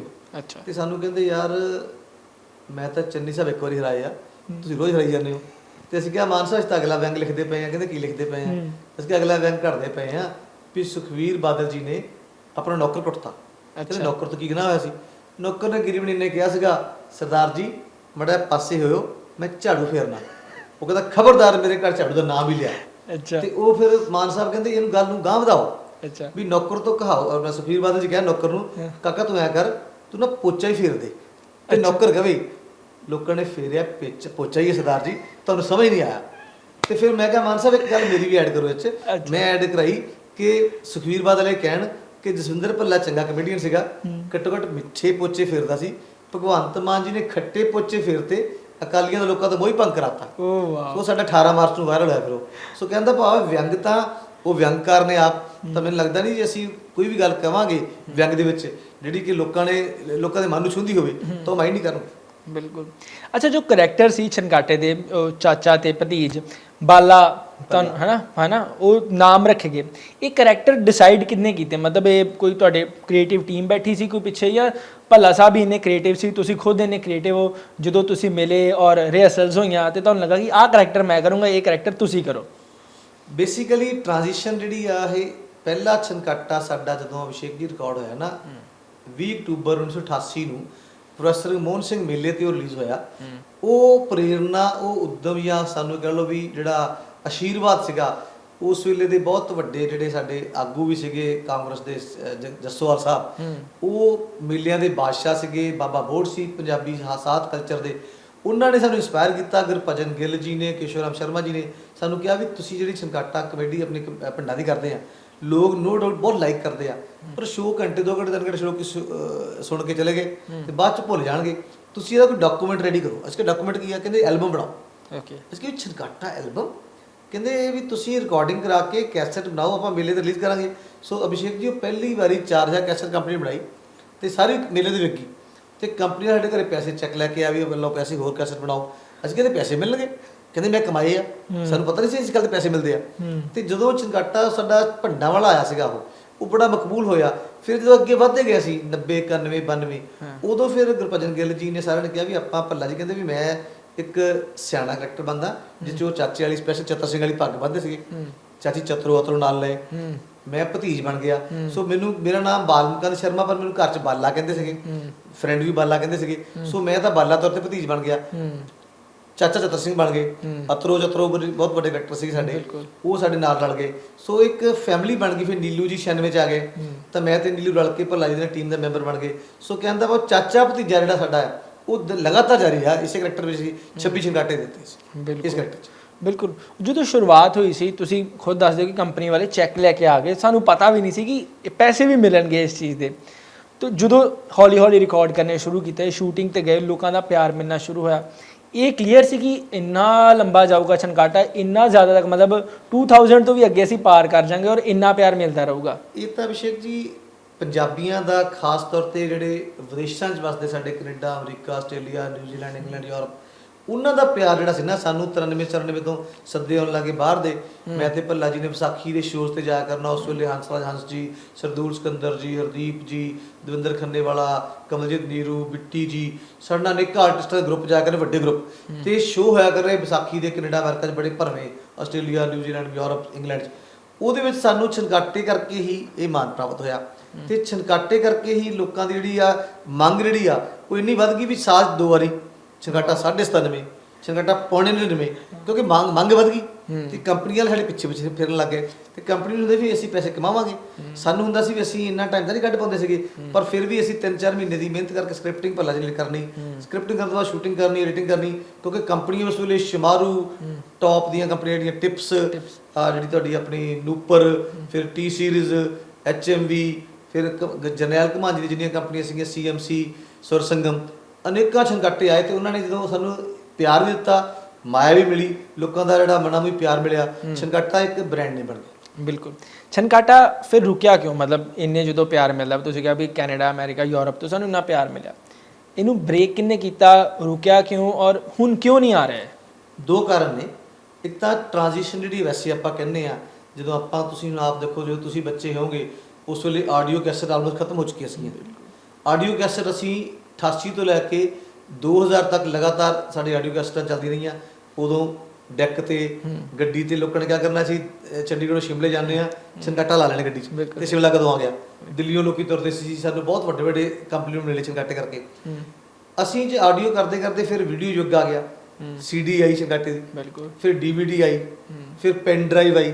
ਸੋ ਜਿਹੜੀ ਟ੍ਰਾਂਜੀਸ਼ਨ ਹੁੰਦੀ ਟੈਕਨੋਲੋਜੀ ਦੀ, ਉਹਦੇ ਮੁਤਾਬਕ ਹਰ ਚੀਜ਼ ਜਿਹੜੀ ਉਹਦਾ ਉਮਰ ਹੁੰਦਾ। ਬਟ ਇੱਕ ਫਿਲਮਾਂ ਦਾ ਦੌਰ ਆ ਗਿਆ, ਫਿਰ ਪੰਜਾਬੀ ਫਿਲਮਾਂ 'ਚ ਕਮੇਡੀਅਨ ਤੌਰ ਤੇ ਭੱਲਾ ਜੀ ਦਾ ਬਹੁਤ ਵੱਡਾ ਮੁਕਾਮ, ਨਾਮ ਬਣ ਗਿਆ, ਟਾਈਮ ਦੀ ਕਸਟੇਟ ਵੀ ਆ ਗਈ। ਮੇਰੀ ਜਦੋਂ ਪ੍ਰਮੋਸ਼ਨ ਹੋ ਗਈ ਇੱਥੇ ਆਪਣਾ ਅਭਿਸ਼ੇਕ ਜੀ 2001 ਵਿੱਚ ਮਾਰਕਫੈਟ 'ਚ ਆ ਕੇ, ਤਾਂ ਮੇਰੀ ਡਿਪਟੀ ਚੀਫ ਮੈਨੇਜਰ ਬਣਿਆ, 3 'ਚ ਮੈਂ 6 'ਚ ਮੈਂ ਚੀਫ ਮੈਨੇਜਰ ਬਣ ਗਿਆ। ਉਸ ਤੋਂ ਬਾਅਦ ਮੇਰੇ ਜਿਵੇਂ ਇੰਨੇ ਕੁ ਵੱਧ ਗਿਆ ਕਿ IAS ਅਫਸਰ ਰਿਪੋਰਟਿੰਗ ਤੁਹਾਡੇ ਕੋਈ ਇੰਨਾ ਵਕਤ ਨਹੀਂ ਹੁੰਦਾ ਸੀ ਵੀ ਮੈਂ 11 'ਚ ਮੈਂ ਐਗਜ਼ੈਕਟਿਵ ਡਾਇਰੈਕਟਰ ਬਣ ਗਿਆ। ਨੰਬਰ 2 ਇਨ ਹਾਇਰਾਰਕੀ, ਜਦੋਂ ਮਹਿਕਮੇ ਕੰਮ ਕਰਦੇ ਆ, 20,000 ਕਰੋੜ ਦਾ ਬਿਜ਼ਨਸ ਮਾਰਕਫੈਟ ਦਾ, ਤਾਂ ਮੇਰੇ ਕੋਲ ਇੰਨਾ ਸਮਾਂ ਨਹੀਂ ਸੀਗਾ ਕਿ ਮੈਂ ਉਨੇ ਛੰਗਾਟੇ ਵਾਸਤੇ ਟਾਈਮ ਕੱਢ ਕੇ ਸ਼ੂਟਿੰਗ ਕਰ ਸਕਾਂ। ਫਿਲਮਾਂ ਵਿੱਚ ਵੀ ਮੈਨੂੰ ਜਦੋਂ ਆਫਰ ਹੁੰਦੀ ਸੀ ਮੈਂ ਉੱਥੇ ਮਾਫੀ ਮੰਗਦਾ ਰਿਹਾ। ਇਹ ਦੋ ਤਿੰਨ ਕਾਰਨ ਹੋ ਗਏ। ਇੱਕ ਮਾਰਕੀਟ ਦਾ ਟ੍ਰੈਂਡ ਚੇਂਜ ਹੋ ਗਿਆ, ਭੱਲਾ ਜੀ ਬਹੁਤ ਮਸ਼ਹੂਰ ਫਿਲਮਾਂ 'ਚ ਹੋ ਗਏ, ਮੇਰੀ ਰੁਝੇਵੇਂ ਮਾਰਕੀਟ ਬਹੁਤ ਵੱਧ ਗਏ, ਤਾਂ ਛੰਗਾਟਾ ਨੇ ਪੌਜ਼ ਲੈ ਲਿਆ। 2009 ਵਿੱਚ ਲਾਸਟ ਛੰਗਾਟਾ ਮਿੱਠੇ ਬੋਚੇ ਬਣਾਇਆ, ਬਹੁਤ ਹਿੱਟ ਰਿਹਾ। ਪਰ ਛੰਗਾਟਾ ਦੀ ਡਿਮਾਂਡ ਜਿਹੜੀ ਆ, ਅਸੀਂ ਤਾਂ ਪੰਜਾਬੀਆਂ ਦੇ ਧੰਨਵਾਦੀ ਹਾਂ ਵੀ ਹੱਲੇ ਵੀ ਜਿੰਨੇ ਕਿ ਸਾਨੂੰ ਮੇਲਸ, ਤੁਹਾਡੇ ਫੋਨ ਕਾਲ, ਤੁਹਾਡੇ ਸੁਨੇਹੇ ਹੁੰਦੇ ਆ, ਤੇ ਭੱਲਾ ਜੀ ਦਾ ਮਨ ਵੀ ਹੈਗਾ ਕਿ ਐਪਰੋਪ੍ਰੀਏਟ ਫੋਰਮ ਦੇ ਵਿੱਚ, ਐਪਰੋਪ੍ਰੀਏਟ ਟਾਈਮ ਦੇ ਵਿੱਚ ਛੰਗਾਟਾ ਮੁੜ ਤੁਹਾਡੇ ਦਰਸ਼ਨਾਂ ਦੀ ਕਚਹਿਰੀ ਆਵੇ, ਤਾਂ ਕਿ ਜਸਵਿੰਦਰ ਭੱਲਾ ਜੀ, ਨੀਲੂ ਜੀ ਤੇ ਮੈਂ ਮੁੜ ਕੇ ਤੁਹਾਡੇ ਰੂਬਰੂ ਹੋਈਏ। ਅਸੀਂ ਤਿਆਰੀ 'ਚ। ਤੁਸੀਂ ਤਿਆਰੀ 'ਚੋਂ, ਮਤਲਬ ਆ ਸਕਦਾ, ਕਦੀ ਵੀ ਆ ਸਕਦਾ। ਉਹੀ ਮੈਂ ਪੁੱਛਣਾ ਸੀ, ਹੁਣ ਤੁਸੀਂ ਮਾਰਕਫੈਟ ਤੋਂ ਰਿਟਾਇਰ ਹੋ ਗਏ ਹੋ, ਹੁਣ ਤੁਹਾਡੇ ਕੋਲ ਟਾਈਮ ਹੋਏਗਾ ਥੋੜਾ ਜਿਹਾ ਕੱਢ ਸਕਦੇ। ਭੱਲਾ ਸਾਹਿਬ ਫਿਲਮਸ ਕਰਦੇ ਪਏ ਨੇ, ਕੋਈ ਆਈਡੀਆ ਹੈਗਾ, ਕੁਝ ਮਿਥਿਆ ਹੋਇਆ, ਕੋਈ ਡੇਟ ਹੈਗੀ ਹੈ ਕਿ 2023 ਜਾਂ 24 ਜਾਂ 25 ਤੱਕ ਅਸੀਂ ਇਕੱਠੇ ਹੋ ਕੇ ਫੇਰ ਬਣਾ ਸਕਦੇ ਇਸ ਤਰ੍ਹਾਂ ਕੋਈ ਡੇਟ ਬਾਉਂਡ ਤਾਂ ਨਹੀਂਗਾ, ਬਟ ਜਿਹੜੇ ਵਿਚਾਰ ਹੋਏ ਉਹਦੇ ਵਿੱਚ ਇਹ ਹੱਲੇ ਆ ਰਿਹਾ ਬਈ ਕਿ ਅਸੀਂ ਇਹਨੂੰ ਵੈਬ ਸੀਰੀਜ਼ ਫਾਰਮ 'ਚ ਲੈ ਕੇ ਆਉਂਦੇ ਆ, ਜਾਂ ਸਟੇਜ ਸ਼ੋਅ ਜਿਹੜਾ, ਜਿਵੇਂ ਆਪਾਂ ਕੋਈ ਫਿਲਮ ਤੇ ਸਾਡੇ ਸੌਂਗ ਪ੍ਰਮੋਸ਼ਨ ਵਾਸਤੇ ਉਹਦਾ ਦਾ ਤਿੰਨੋਂ ਅਸੀਂ ਐਂਕਰ ਕਰਕੇ ਲੈ ਕੇ ਆਈਏ। ਤੇ ਕਿਹੜੇ ਚੈਨਲ ਸਾਨੂੰ ਅਪਰੋਚ ਕਰ ਰਹੇ, ਕਈ ਸੈਟਲਾਈਟ ਚੈਨਲ ਆ, ਕਈ ਸਾਨੂੰ ਕਹਿੰਦੇ ਆ ਵੈਬ ਚੈਨਲ ਵਾਲੇ। ਸੋ ਉਹ ਜਿਹੜੀਆਂ ਚੀਜ਼ਾਂ ਜਿਹੜੀਆਂ ਜਦੋਂ ਭੱਲਾ ਜੀ ਤੋਂ ਫੁਰਸਤ ਹੋਈ ਫਿਲਮਾਂ ਤੋਂ, ਉਹਨੂੰ ਸ਼ੇਪ ਦੇ ਕੇ ਤਾਂ ਕਿਸੇ ਵੇਲੇ ਵੀ ਅਸੀਂ ਇਹਨੂੰ ਫੈਸਲਾ ਕਰ ਲਵਾਂਗੇ।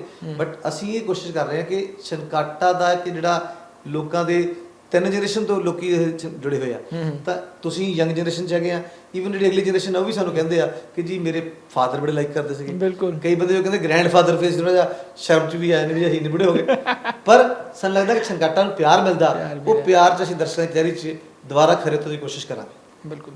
ਸ਼ਰਮਾ ਸਾਹਿਬ, ਅੱਜ ਕੱਲ੍ਹ ਤੁਹਾਡੀ ਜ਼ਿੰਦਗੀ ਦੇ ਕੀ ਰੁਝੇਵੇਂ ਨੇ? ਹੁਣ ਤੁਸੀਂ ਰਿਟਾਇਰ ਹੋ ਗਏ ਹੋ ਆਪਣੇ ਕੰਮਾਂ-ਕਾਰਾਂ ਤੋਂ, ਭੱਲਾ ਸਾਹਿਬ ਤੇ ਫਿਲਮਸ ਕਰਦੇ ਪਏ ਨੇ, ਤੁਸੀਂ ਆਪਣੀ ਦਿਨਚਰਿਆ ਦੇ ਵਿੱਚ ਕੀ ਕੁਝ ਕਰਦੇ ਪਏ ਹੋ ਅੱਜ? ਅਭਿਸ਼ੇਕ ਜੀ, ਜਦੋਂ ਮੈਂ ਮਾਰਕਫੈਟ ਵਿੱਚੋਂ ਬਤੌਰ ਵਧੀਕ MD ਰਿਟਾਇਰ ਹੋਇਆ, ਤਾਂ ਇੱਕ ਪੰਜਾਬ ਸਰਕਾਰ ਦਾ ਜਲ ਸਪਲਾਈ ਤੇ ਸੈਨੀਟੇਸ਼ਨ ਵਿਭਾਗ ਆ, 2020 ਵਿੱਚ ਮੈਨੂੰ ਉਹਨਾਂ ਦੀ ਇੱਕ ਆਫਰ ਆਈ ਕਿ ਅਸੀਂ ਇੱਥੇ ਪੰਜਾਬ ਸਰਕਾਰ ਦੇ ਮਹਿਕਮੇ ਵਿੱਚ ਅਸੀਂ ਇੱਕ ਮੀਡੀਆ ਦਾ ਸਾਡੇ ਕੋਲ ਪੋਸਟ ਖਾਲੀ ਹੈ, ਮੀਡੀਆ ਐਡਵਾਈਜ਼ਰ ਦੀ। ਉਹਦੇ ਵਿੱਚ ਇੰਟਰਵਿਊ ਹੋਈਆਂ, ਉਹ 'ਚ ਮੈਂ ਸਿਲੈਕਟ ਹੋਇਆ। ਉਹ ਜਲ ਸਪਲਾਈ ਵਿਭਾਗ ਦੇ ਵਿੱਚ ਮੈਂ ਉਹਨਾਂ ਦਾ ਇੱਕ TV ਸ਼ੋਅ ਵੀਕਲੀ ਡਿਜ਼ਾਈਨ ਕੀਤਾ, ਜਲ ਹੈ ਤਾਂ ਕੱਲ ਹੈ। ਉਹ ਮੈਂ ਬਾਖੂਬੀ ਜਿਹੜਾ ਉਹ 1.5 ਸਾਲ ਸ਼ੋਅ ਚਲਾ ਰਿਹਾ। ਉਸ ਤੋਂ ਬਾਅਦ ਫਿਰ ਉਸ ਮਹਿਕਮੇ ਵਿੱਚ ਜਿੰਨੀਆਂ ਵੀ ਸਾਡੇ ਪਿੰਡਾਂ ਦੇ ਵਿੱਚ ਜਲ ਸਪਲਾਈ ਦੀ ਯੋਜਨਾਵਾਂ ਹੈਗੀਆਂ, ਉਹਦੇ ਵਿੱਚ ਅਸੀਂ ਇਹ ਵਾਟਰ ਕੰਜ਼ਰਵੇਸ਼ਨ ਤੇ ਵੀ, ਪਾਣੀ ਵੇਸਟ ਨਾ ਕਰੋ, ਵਿਅਰਥ ਨਾ ਕਰੋ, ਬਹੁਤ ਵੱਡੀ ਬੁੱਲੀ ਦਾਤ ਆ। ਉਹਦੇ ਵਾਸਤੇ ਸਾਡੇ ਸੋਸ਼ਲ ਟੀਮ ਦੇ ਰਾਹੀਂ ਮੈਸੇਜ ਜਿਹੜੇ ਡਿਜ਼ਾਈਨ ਕਰਨੇ ਸੋਸ਼ਲ ਮੀਡੀਆ ਤੇ, TV ਤੇ, ਉਹਦੀ ਇੱਕ ਪੂਰੀ ਡਿਜ਼ਾਈਨਿੰਗ ਕਰਕੇ ਉਹ ਮੈਂ ਰੋਲ ਨਿਭਾ ਰਿਹਾ। ਆਨਰੇਰੀ ਤੌਰ ਤੇ ਮੈਂ ਪੰਜਾਬ ਐਗਰੋ ਜਿਹੜੀ ਸਾਡੀ ਗਵਰਨਮੈਂਟ ਦਾ ਖੇਤੀਬਾੜੀ, ਕਿਉਂਕਿ ਮੇਰਾ ਫੀਲਡ ਰਿਹਾ, ਉਹਨਾਂ ਦਾ ਇੱਕ ਸ਼ੋਅ ਹੈਗਾ ਵਾ ਦੂਰਦਰਸ਼ਨ ਜਲੰਧਰ ਤੋਂ ਹਰ ਸ਼ਨੀਵਾਰ ਹੁੰਦਾ, 5 ਰਿਵਰਸ, ਅੱਜ ਕੱਲ੍ਹ ਦਾ 5 ਦਰਿਆ, ਉਹਨੂੰ ਮੈਂ ਹੋਸਟ ਕਰਦਾ, ਡਾਇਰੈਕਟ ਕਰਦਾ।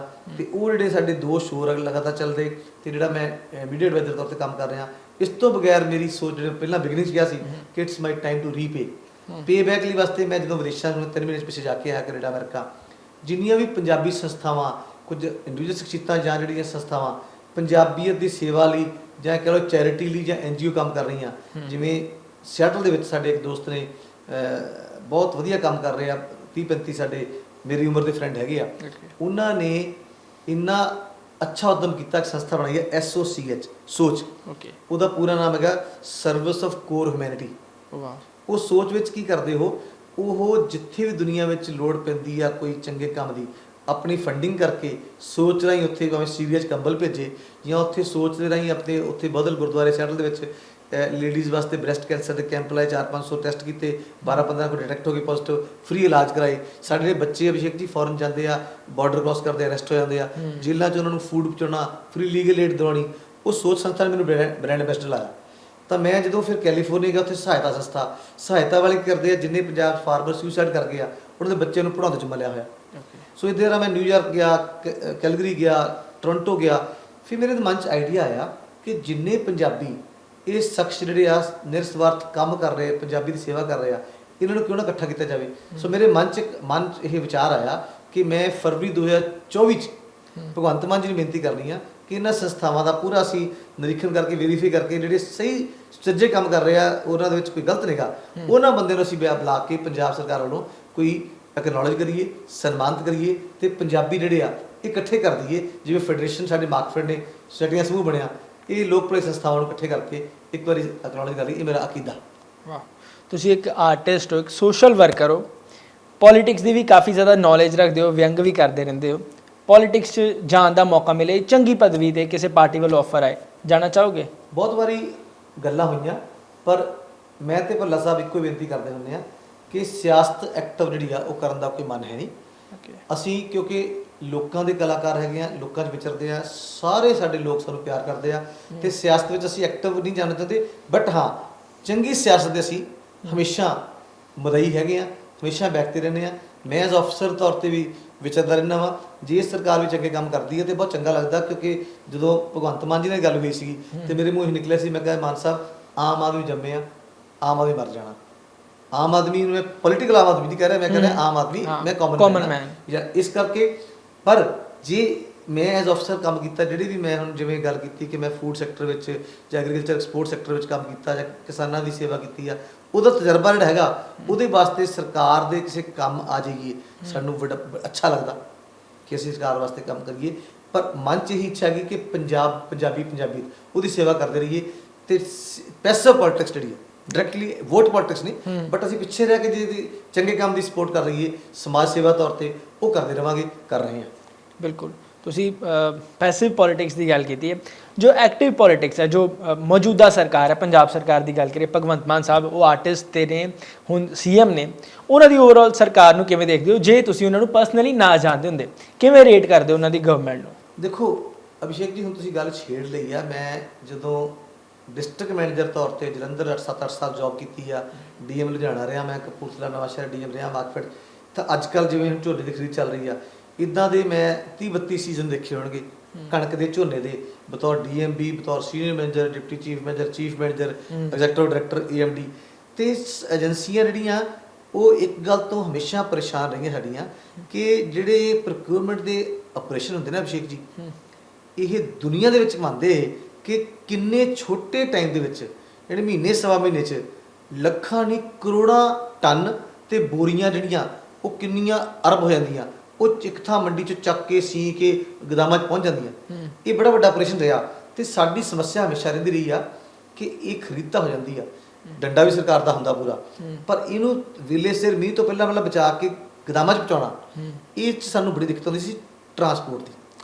ਜਿਹੜੀ ਮੈਂ ਪਿੱਛੇ ਜੇ 2-4-5 ਦਿਨ ਪੁਰਾਣੀ ਗੱਲ ਹੋਏਗੀ, ਮੈਂ ਭਗਵੰਤ ਮਾਨ ਜੀ ਨੂੰ ਸੁਣ ਰਿਹਾ ਸੀ, ਸੋਸ਼ਲ ਮੀਡੀਆ ਤੇ ਬੋਲ ਰਹੇ ਸੀ, ਉਹ ਕਹਿੰਦੇ ਸੀ 112 ਲੱਖ ਟਨ ਝੋਨਾ ਜਿਹੜਾ ਮੰਡੀਆਂ 'ਚ ਆਇਆ, 110 ਲੱਖ ਟਨ ਗਵਰਨਮੈਂਟ ਨੇ ਖਰੀਦ ਚੁੱਕੀ ਆ, ਤੇ ਕਹਿੰਦੇ ਸੀ ਵੀ ਅਸੀਂ 18,600 ਕਰੋੜ ਰੁਪਏ ਫਾਰਮਰ ਦੇ ਖਾਤੇ 'ਚ ਪਾ ਚੁੱਕੇ ਆ, ਤੇ 90 ਲੱਖ ਟਨ ਚੱਕ ਵੀ ਚੁੱਕੇ ਆ। ਇਸ ਗੱਲ ਤੇ ਮੈਂ ਪੌਜ਼ ਲਿਆ ਕਿ 90 ਲੱਖ ਟਨ ਲਿਫਟਿੰਗ ਜਿਹੜੀ ਹੋਣੀ ਆ, ਮੈਨੂੰ ਪਤਾ ਕਿ ਟਰੱਕਾਂ ਦੀ ਸਾਡੀ ਸਮਰੱਥਾ, ਲੇਬਰ ਦੀ ਸਮਰੱਥਾ ਨਹੀਂ ਹੁੰਦੀ ਸੀ ਕਿ ਰੋਜ਼ ਮੰਡੀ ਕਲੀਅਰ ਕਰੀ ਜਾਓ, ਪਰ ਮਾਨ ਸਾਹਿਬ ਨੇ ਦੱਸਿਆ ਕਿ ਟਰਾਲੀਆਂ ਟਰੈਕਟਰ ਜਿਹੜੇ ਆ, ਅਸੀਂ ਵੀ ਕਹਿੰਦੇ ਹੁੰਦੇ ਸੀ ਉਸ ਵੇਲੇ ਕਿ ਇਹ ਅਲਾਓ ਕਰ ਦਿਓ ਤਾਂ ਕਿ ਫਾਰਮਰ ਨੂੰ 4 ਪੈਸੇ ਬਚ ਜਾਣਗੇ, ਤੇ ਛੇਤੀ ਮੰਡੀ 'ਚੋਂ ਮਾਲ ਚੱਕ ਕੇ ਸ਼ੈਲਰ 'ਚ ਟਰਾਲੀ 'ਚ ਜ਼ਿਆਦਾ ਉਹਨੂੰ ਪੇਮੈਂਟ ਦੀ ਮਿਲ ਜਵੇ। ਤੇ ਉਦੋਂ ਕਹਿੰਦੇ ਸੀ ਨਹੀਂ ਜੀ ਟਰਾਂਸਪੋਰਟ ਮਹਿਕਮਾ ਫਲਾਣਾ ਮਹਿਕਮਾ, ਨਹੀਂ ਜੀ ਇਹ ਕਮਰਸ਼ੀਅਲ ਗੱਡੀਆਂ ਪਾਸ ਨਹੀਂ ਕਰ। ਹੁਣ ਜਦੋਂ ਮਾਨ ਸਾਹਿਬ ਕੇਸ ਆਇਆ, ਉਹ ਕਹਿੰਦੇ ਵੀ ਇਹ ਕਾਨੂੰਨ ਬਣਾਇਆ ਕਿਹਨੇ ਆ? ਕਹਿੰਦੇ ਸਰਕਾਰ ਨੇ। ਕਹਿੰਦੇ ਸਰਕਾਰ ਕੌਣ ਆ? ਕਹਿੰਦੇ ਤੁਸੀਂ। ਕਹਿੰਦੇ ਫਿਰ ਤੁਸੀਂ ਮੰਡੀ ਤੱਕ ਇਹਨੂੰ ਮਾਫ ਕਰ ਦਿਓ ਕਾਨੂੰਨ ਨੂੰ, ਇਹਨੂੰ ਕਹੋ ਵੀ ਜਦੋਂ ਮੰਡੀ ਇਹ ਖਾਲੀ ਹੋ ਜੂਗੀ ਦੁਬਾਰਾ ਕਮਰਸ਼ੀਅਲ ਦਾ ਲਾਇਸੈਂਸ ਵਾਪਸ ਲੈ ਲਿਓ, ਹਲੇ ਲਾਓ ਕਰ ਦਿਓ। ਉਹ ਟਰਾਲੀਆਂ ਲਾਓ ਕਰਨ ਦਾ ਇੰਨਾ ਫਾਇਦਾ ਹੋਇਆ ਜੀ ਕਿ ਲਿਫਟਿੰਗ ਫਾਸਟ ਹੋ ਗਈ, ਫਾਰਮਰ ਵੀ ਸੌਖੀ, ਆੜ੍ਹਤੀ ਸੌਖਾ, ਲੋਕ ਸੌਖੇ, ਮੰਡੀ ਖਾਲੀ ਹੋ ਗਿਆ, ਨਵਾਂ ਮਾਲ ਆਈ ਗਿਆ। ਸੋ ਇੱਦਾਂ ਦੇ ਇਨਕਲਾਬੀ ਫੈਸਲੇ ਮੇਰੇ ਖਿਆਲ ਭਗਵੰਤ ਮਾਨ ਹੀ ਕਰ ਸਕਦੇ। ਮੈਂ ਬਹੁਤ ਮੁਤਫਿਕ ਹੋਇਆ, ਮੈਨੂੰ ਲੱਗਾ ਮੈਂ 32 ਸਾਲ ਇਸ ਸਮੱਸਿਆ ਨੂੰ ਕਹਿੰਦੇ ਰਹੇ ਆ ਕਿ ਟਰਾਲੀਆਂ ਲਾਓ ਕਰ ਦਿਓ, ਇਹ ਕਿਹੜੀ ਸਰਕਾਰ ਕਰ ਸਕਦੀ ਹੈ ਜਿਹੜੀ ਲੋਕਾਂ ਦੇ ਕੰਮ ਦਿਲੋਂ ਕਰਨਾ ਚਾਹੁੰਦੀ ਹੈ। ਸੋ ਇਸ ਕਰਕੇ ਮੈਂ ਤੁਹਾਡੇ ਇਸ ਚੈਨਲ ਜ਼ਰੀਏ, ਇਸ ਫਿਲਮੀ ਜੰਕਸ਼ਨ ਪ੍ਰੋਗਰਾਮ ਜ਼ਰੀਏ ਧੰਨਵਾਦ ਵੀ ਕਰੂੰ ਮਾਨ ਸਾਹਿਬ ਦਾ ਕਿ ਤੁਸੀਂ ਕਿੰਨਾ ਸੋਹਣਾ ਫੈਸਲਾ ਲਿਆ। ਇੱਦਾਂ ਦੇ ਲੋਕ ਪੱਖੀ ਫੈਸਲੇ ਲੈਂਦੇ ਰਹੋ, ਲੋਕ ਤੁਹਾਡੇ ਨਾਲ। ਕੀ ਬਾਤ। ਵੈਲ, ਬੜਾ ਚੰਗਾ ਲੱਗਾ ਤੁਹਾਡੇ ਨਾਲ ਗੱਲ ਕਰਕੇ ਸ਼ਰਮਾ ਸਾਹਿਬ। ਜਾਂਦੇ ਜਾਂਦੇ ਮੇਰਾ ਆਖਰੀ ਸਵਾਲ, ਇਹ ਸਾਰੀ ਜਰਨੀ ਤੁਸੀਂ ਮੈਨੂੰ ਆਪਣੀ ਦੱਸੀ, ਅੱਜ ਜੇ ਬਾਲ ਮੁਕੁੰਦ ਸ਼ਰਮਾ ਇੱਕ ਆਰਟਿਸਟ ਨਾ ਹੁੰਦਾ, ਇਸ ਜਗ੍ਹਾ 'ਤੇ ਨਾ ਪਹੁੰਚਾ ਹੁੰਦਾ, ਇਹ ਕੰਮ ਨਾ ਕਰਦਾ, ਕੀ ਕਰਦੇ? ਜੇ ਟੀਵੀ 'ਚ ਜਾਂ ਕੈਮਰਾ ਦੇ ਅੱਗੇ ਆਉਣ ਦਾ ਮੌਕਾ ਨਾ ਮਿਲਦਾ, ਤੇ ਤੁਹਾਡਾ ਪ੍ਰੋਫੈਸ਼ਨ ਕੀ ਹੁੰਦਾ ਜੋ ਤੁਸੀਂ ਚੂਜ਼ ਕਰਨਾ ਚਾਹੁੰਦੇ? ਦੇਖੋ, ਮੈਂ ਪਹਿਲਾਂ ਵੀ ਜ਼ਿਕਰ ਕੀਤੀ ਸੀ ਕਿ ਮੇਰੇ ਪਰਿਵਾਰ ਦੇ ਵਿੱਚ ਸਮਾਜ ਸੇਵਾ ਲਿਖੀ ਸੀਗੀ। ਮੈਂ ਮਾਰਕਫੈਡ ਵਿੱਚ ਵੀ ਜਦੋਂ ਅਭਿਸ਼ੇਕ ਜੀ ਇੱਥੇ ਚੰਡੀਗੜ੍ਹ 2001 ਤੋਂ ਲੈ ਕੇ 19 ਤੱਕ ਮੇਰੇ ਕੋਲ 18 ਸਾਲਾਂ ਵਿੱਚ 18 ਕੈਂਪ ਪੀਜੀਆਈ ਦੇ ਸਹਿਯੋਗ ਨਾਲ, ਸੈਕਟਰ 32 ਮੈਡੀਕਲ ਹਸਪੀਟਲ ਨਾਲ ਸਹਿਯੋਗ ਲੈ ਕੇ ਬਲੱਡ ਡੋਨੇਸ਼ਨ ਕੈਂਪ ਲਾਏ। ਮੈਂ ਬਲੱਡ ਟਰਸਟ ਦਾ ਚੇਅਰਮੈਨ ਸੀ ਮਾਰਕਫੈਡ ਦਾ। ਸਾਡੀ ਇੱਕ ਸੰਸਥਾ ਬਣੀ ਸੀਗੀ, ਉਹਦਾ ਨਾਂ ਸੀਗਾ Markfed staff education and welfare society. ਜਿਹੜੇ ਸਾਡੇ ਮੁਲਾਜ਼ਮਾਂ ਦੇ ਬੱਚੇ ਪੜ੍ਹ ਕੇ ਬਹੁਤ ਵੱਡੀ ਪ੍ਰਾਪਤੀ ਕਰਦੇ, IAS PCS, ਕੋਈ DSP ਵੱਡੇ ਬਣ ਗਏ, ਉਹਨਾਂ ਨੂੰ ਬੱਚਿਆਂ ਨੂੰ ਸਨਮਾਨਿਤ ਕਰਨਾ, ਮਾਪਿਆਂ ਨੂੰ ਸਨਮਾਨਿਤ ਕਰਨਾ, ਜਾਂ ਜਿਹੜੇ ਸਾਡੇ ਗਰੀਬ ਕੰਪਲਾਈ, ਕੋਈ ਵਿਡੋ ਲੇਡੀ ਹੋ ਗਈ ਆ, ਉਹਦੇ ਕੋਲ ਪੈਸੇ ਹੈ ਨਹੀਂ ਬੱਚਾ ਪੜ੍ਹਨ ਵਾਲਾ, ਤੇ ਅਸੀਂ ਆਪਣੇ 20 ਰੁਪਏ ਪਰ ਹੈਡ EMPLOYE ਤੋਂ ਕੱਟਦੇ ਸੀ, ਬਾਅਦ 'ਚ 50 ਰੁਪਏ ਕੀਤੇ ਸੀਗੇ। ਮੈਂ ਉਸ ਸੋਸਾਇਟੀ ਦਾ ਚੇਅਰਮੈਨ ਸੀਗਾ, ਤੇ ਅਸੀਂ ਇਕੱਠੇ ਕਰਕੇ 5-4 ਲੱਖ ਰੁਪਏ ਇਕੱਠਾ ਹੋ ਜਾਣਾ।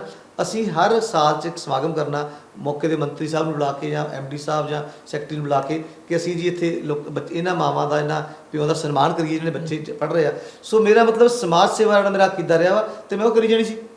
ਸਮਾਜ ਸੇਵਾ ਆਪਣਾ ਰੋਟੀ ਪਾਣੀ ਕਮਾ ਕੇ ਜੇ ਤੁਹਾਨੂੰ ਲੋਕਾਂ ਵਾਸਤੇ ਕੰਮ ਕਰਨ ਦਾ ਮੌਕਾ ਮਿਲਦਾ ਤਾਂ ਸਮਾਜ ਸੇਵਾ ਤੋਂ ਵੱਡਾ ਪੁੰਨ ਕੋਈ ਨਹੀਂਗਾ। ਸੋ ਮੇਰਾ ਟੀਚਾ ਰਿਹਾ ਵਾ ਪਰਮਾਤਮਾ ਕੇ ਜਦ ਤੱਕ ਇਹ ਮੇਰੇ ਇੱਕ ਦੋਸਤ ਕਵੀ ਨੇ ਗੱਲ ਕਹੀ ਸੀ ਕਿ ਸ਼ਰਮਾ ਇੱਕ ਗੱਲ ਯਾਦ ਰੱਖੀ, ਜੰਗ ਲੱਗ ਜਾਨੋ ਘਿਸ ਜਾਣਾ ਬਿਹਤਰ ਹੁੰਦਾ, ਵਾਹ ਮਿਹਨਤੀ ਹੋਣਾ ਵੀ ਅਮੀਰੀ ਆ। ਕੀ ਬਾਤ ਹੈ, ਬਹੁਤ ਚੰਗਾ ਲੱਗਾ ਸਰ ਤੁਹਾਡੇ ਨਾਲ ਗੱਲ ਕਰਕੇ। ਉਮੀਦ ਕਰਦੇ ਹਾਂ ਕਿ ਤੁਸੀਂ ਚੜ੍ਹਦੀ ਕਲਾ ਦੇ ਵਿੱਚ ਰਹੋ, ਇਦਾਂ ਹੀ ਸਮਾਜ ਸੇਵਾ ਕਰਦੇ ਰਹੋ। Thank you so much sir. Thank you ਤੁਹਾਡੇ ਇਸ ਫਿਲਮੀ ਜੰਕਸ਼ਨ ਪ੍ਰੋਗਰਾਮ ਦਾ, ਅਭਿਸ਼ੇਕ ਜੀ ਤੁਹਾਡਾ, ਸਕਰੋਲ ਪੰਜਾਬੀ ਦਾ, ਕਿ ਤੁਸੀਂ ਮੈਨੂੰ ਮੌਕਾ ਦਿੱਤਾ ਰੂਬਰੂ ਹੁੰਦਾ। ਤੁਹਾਡਾ ਬਹੁਤ ਬਹੁਤ ਧੰਨਵਾਦ।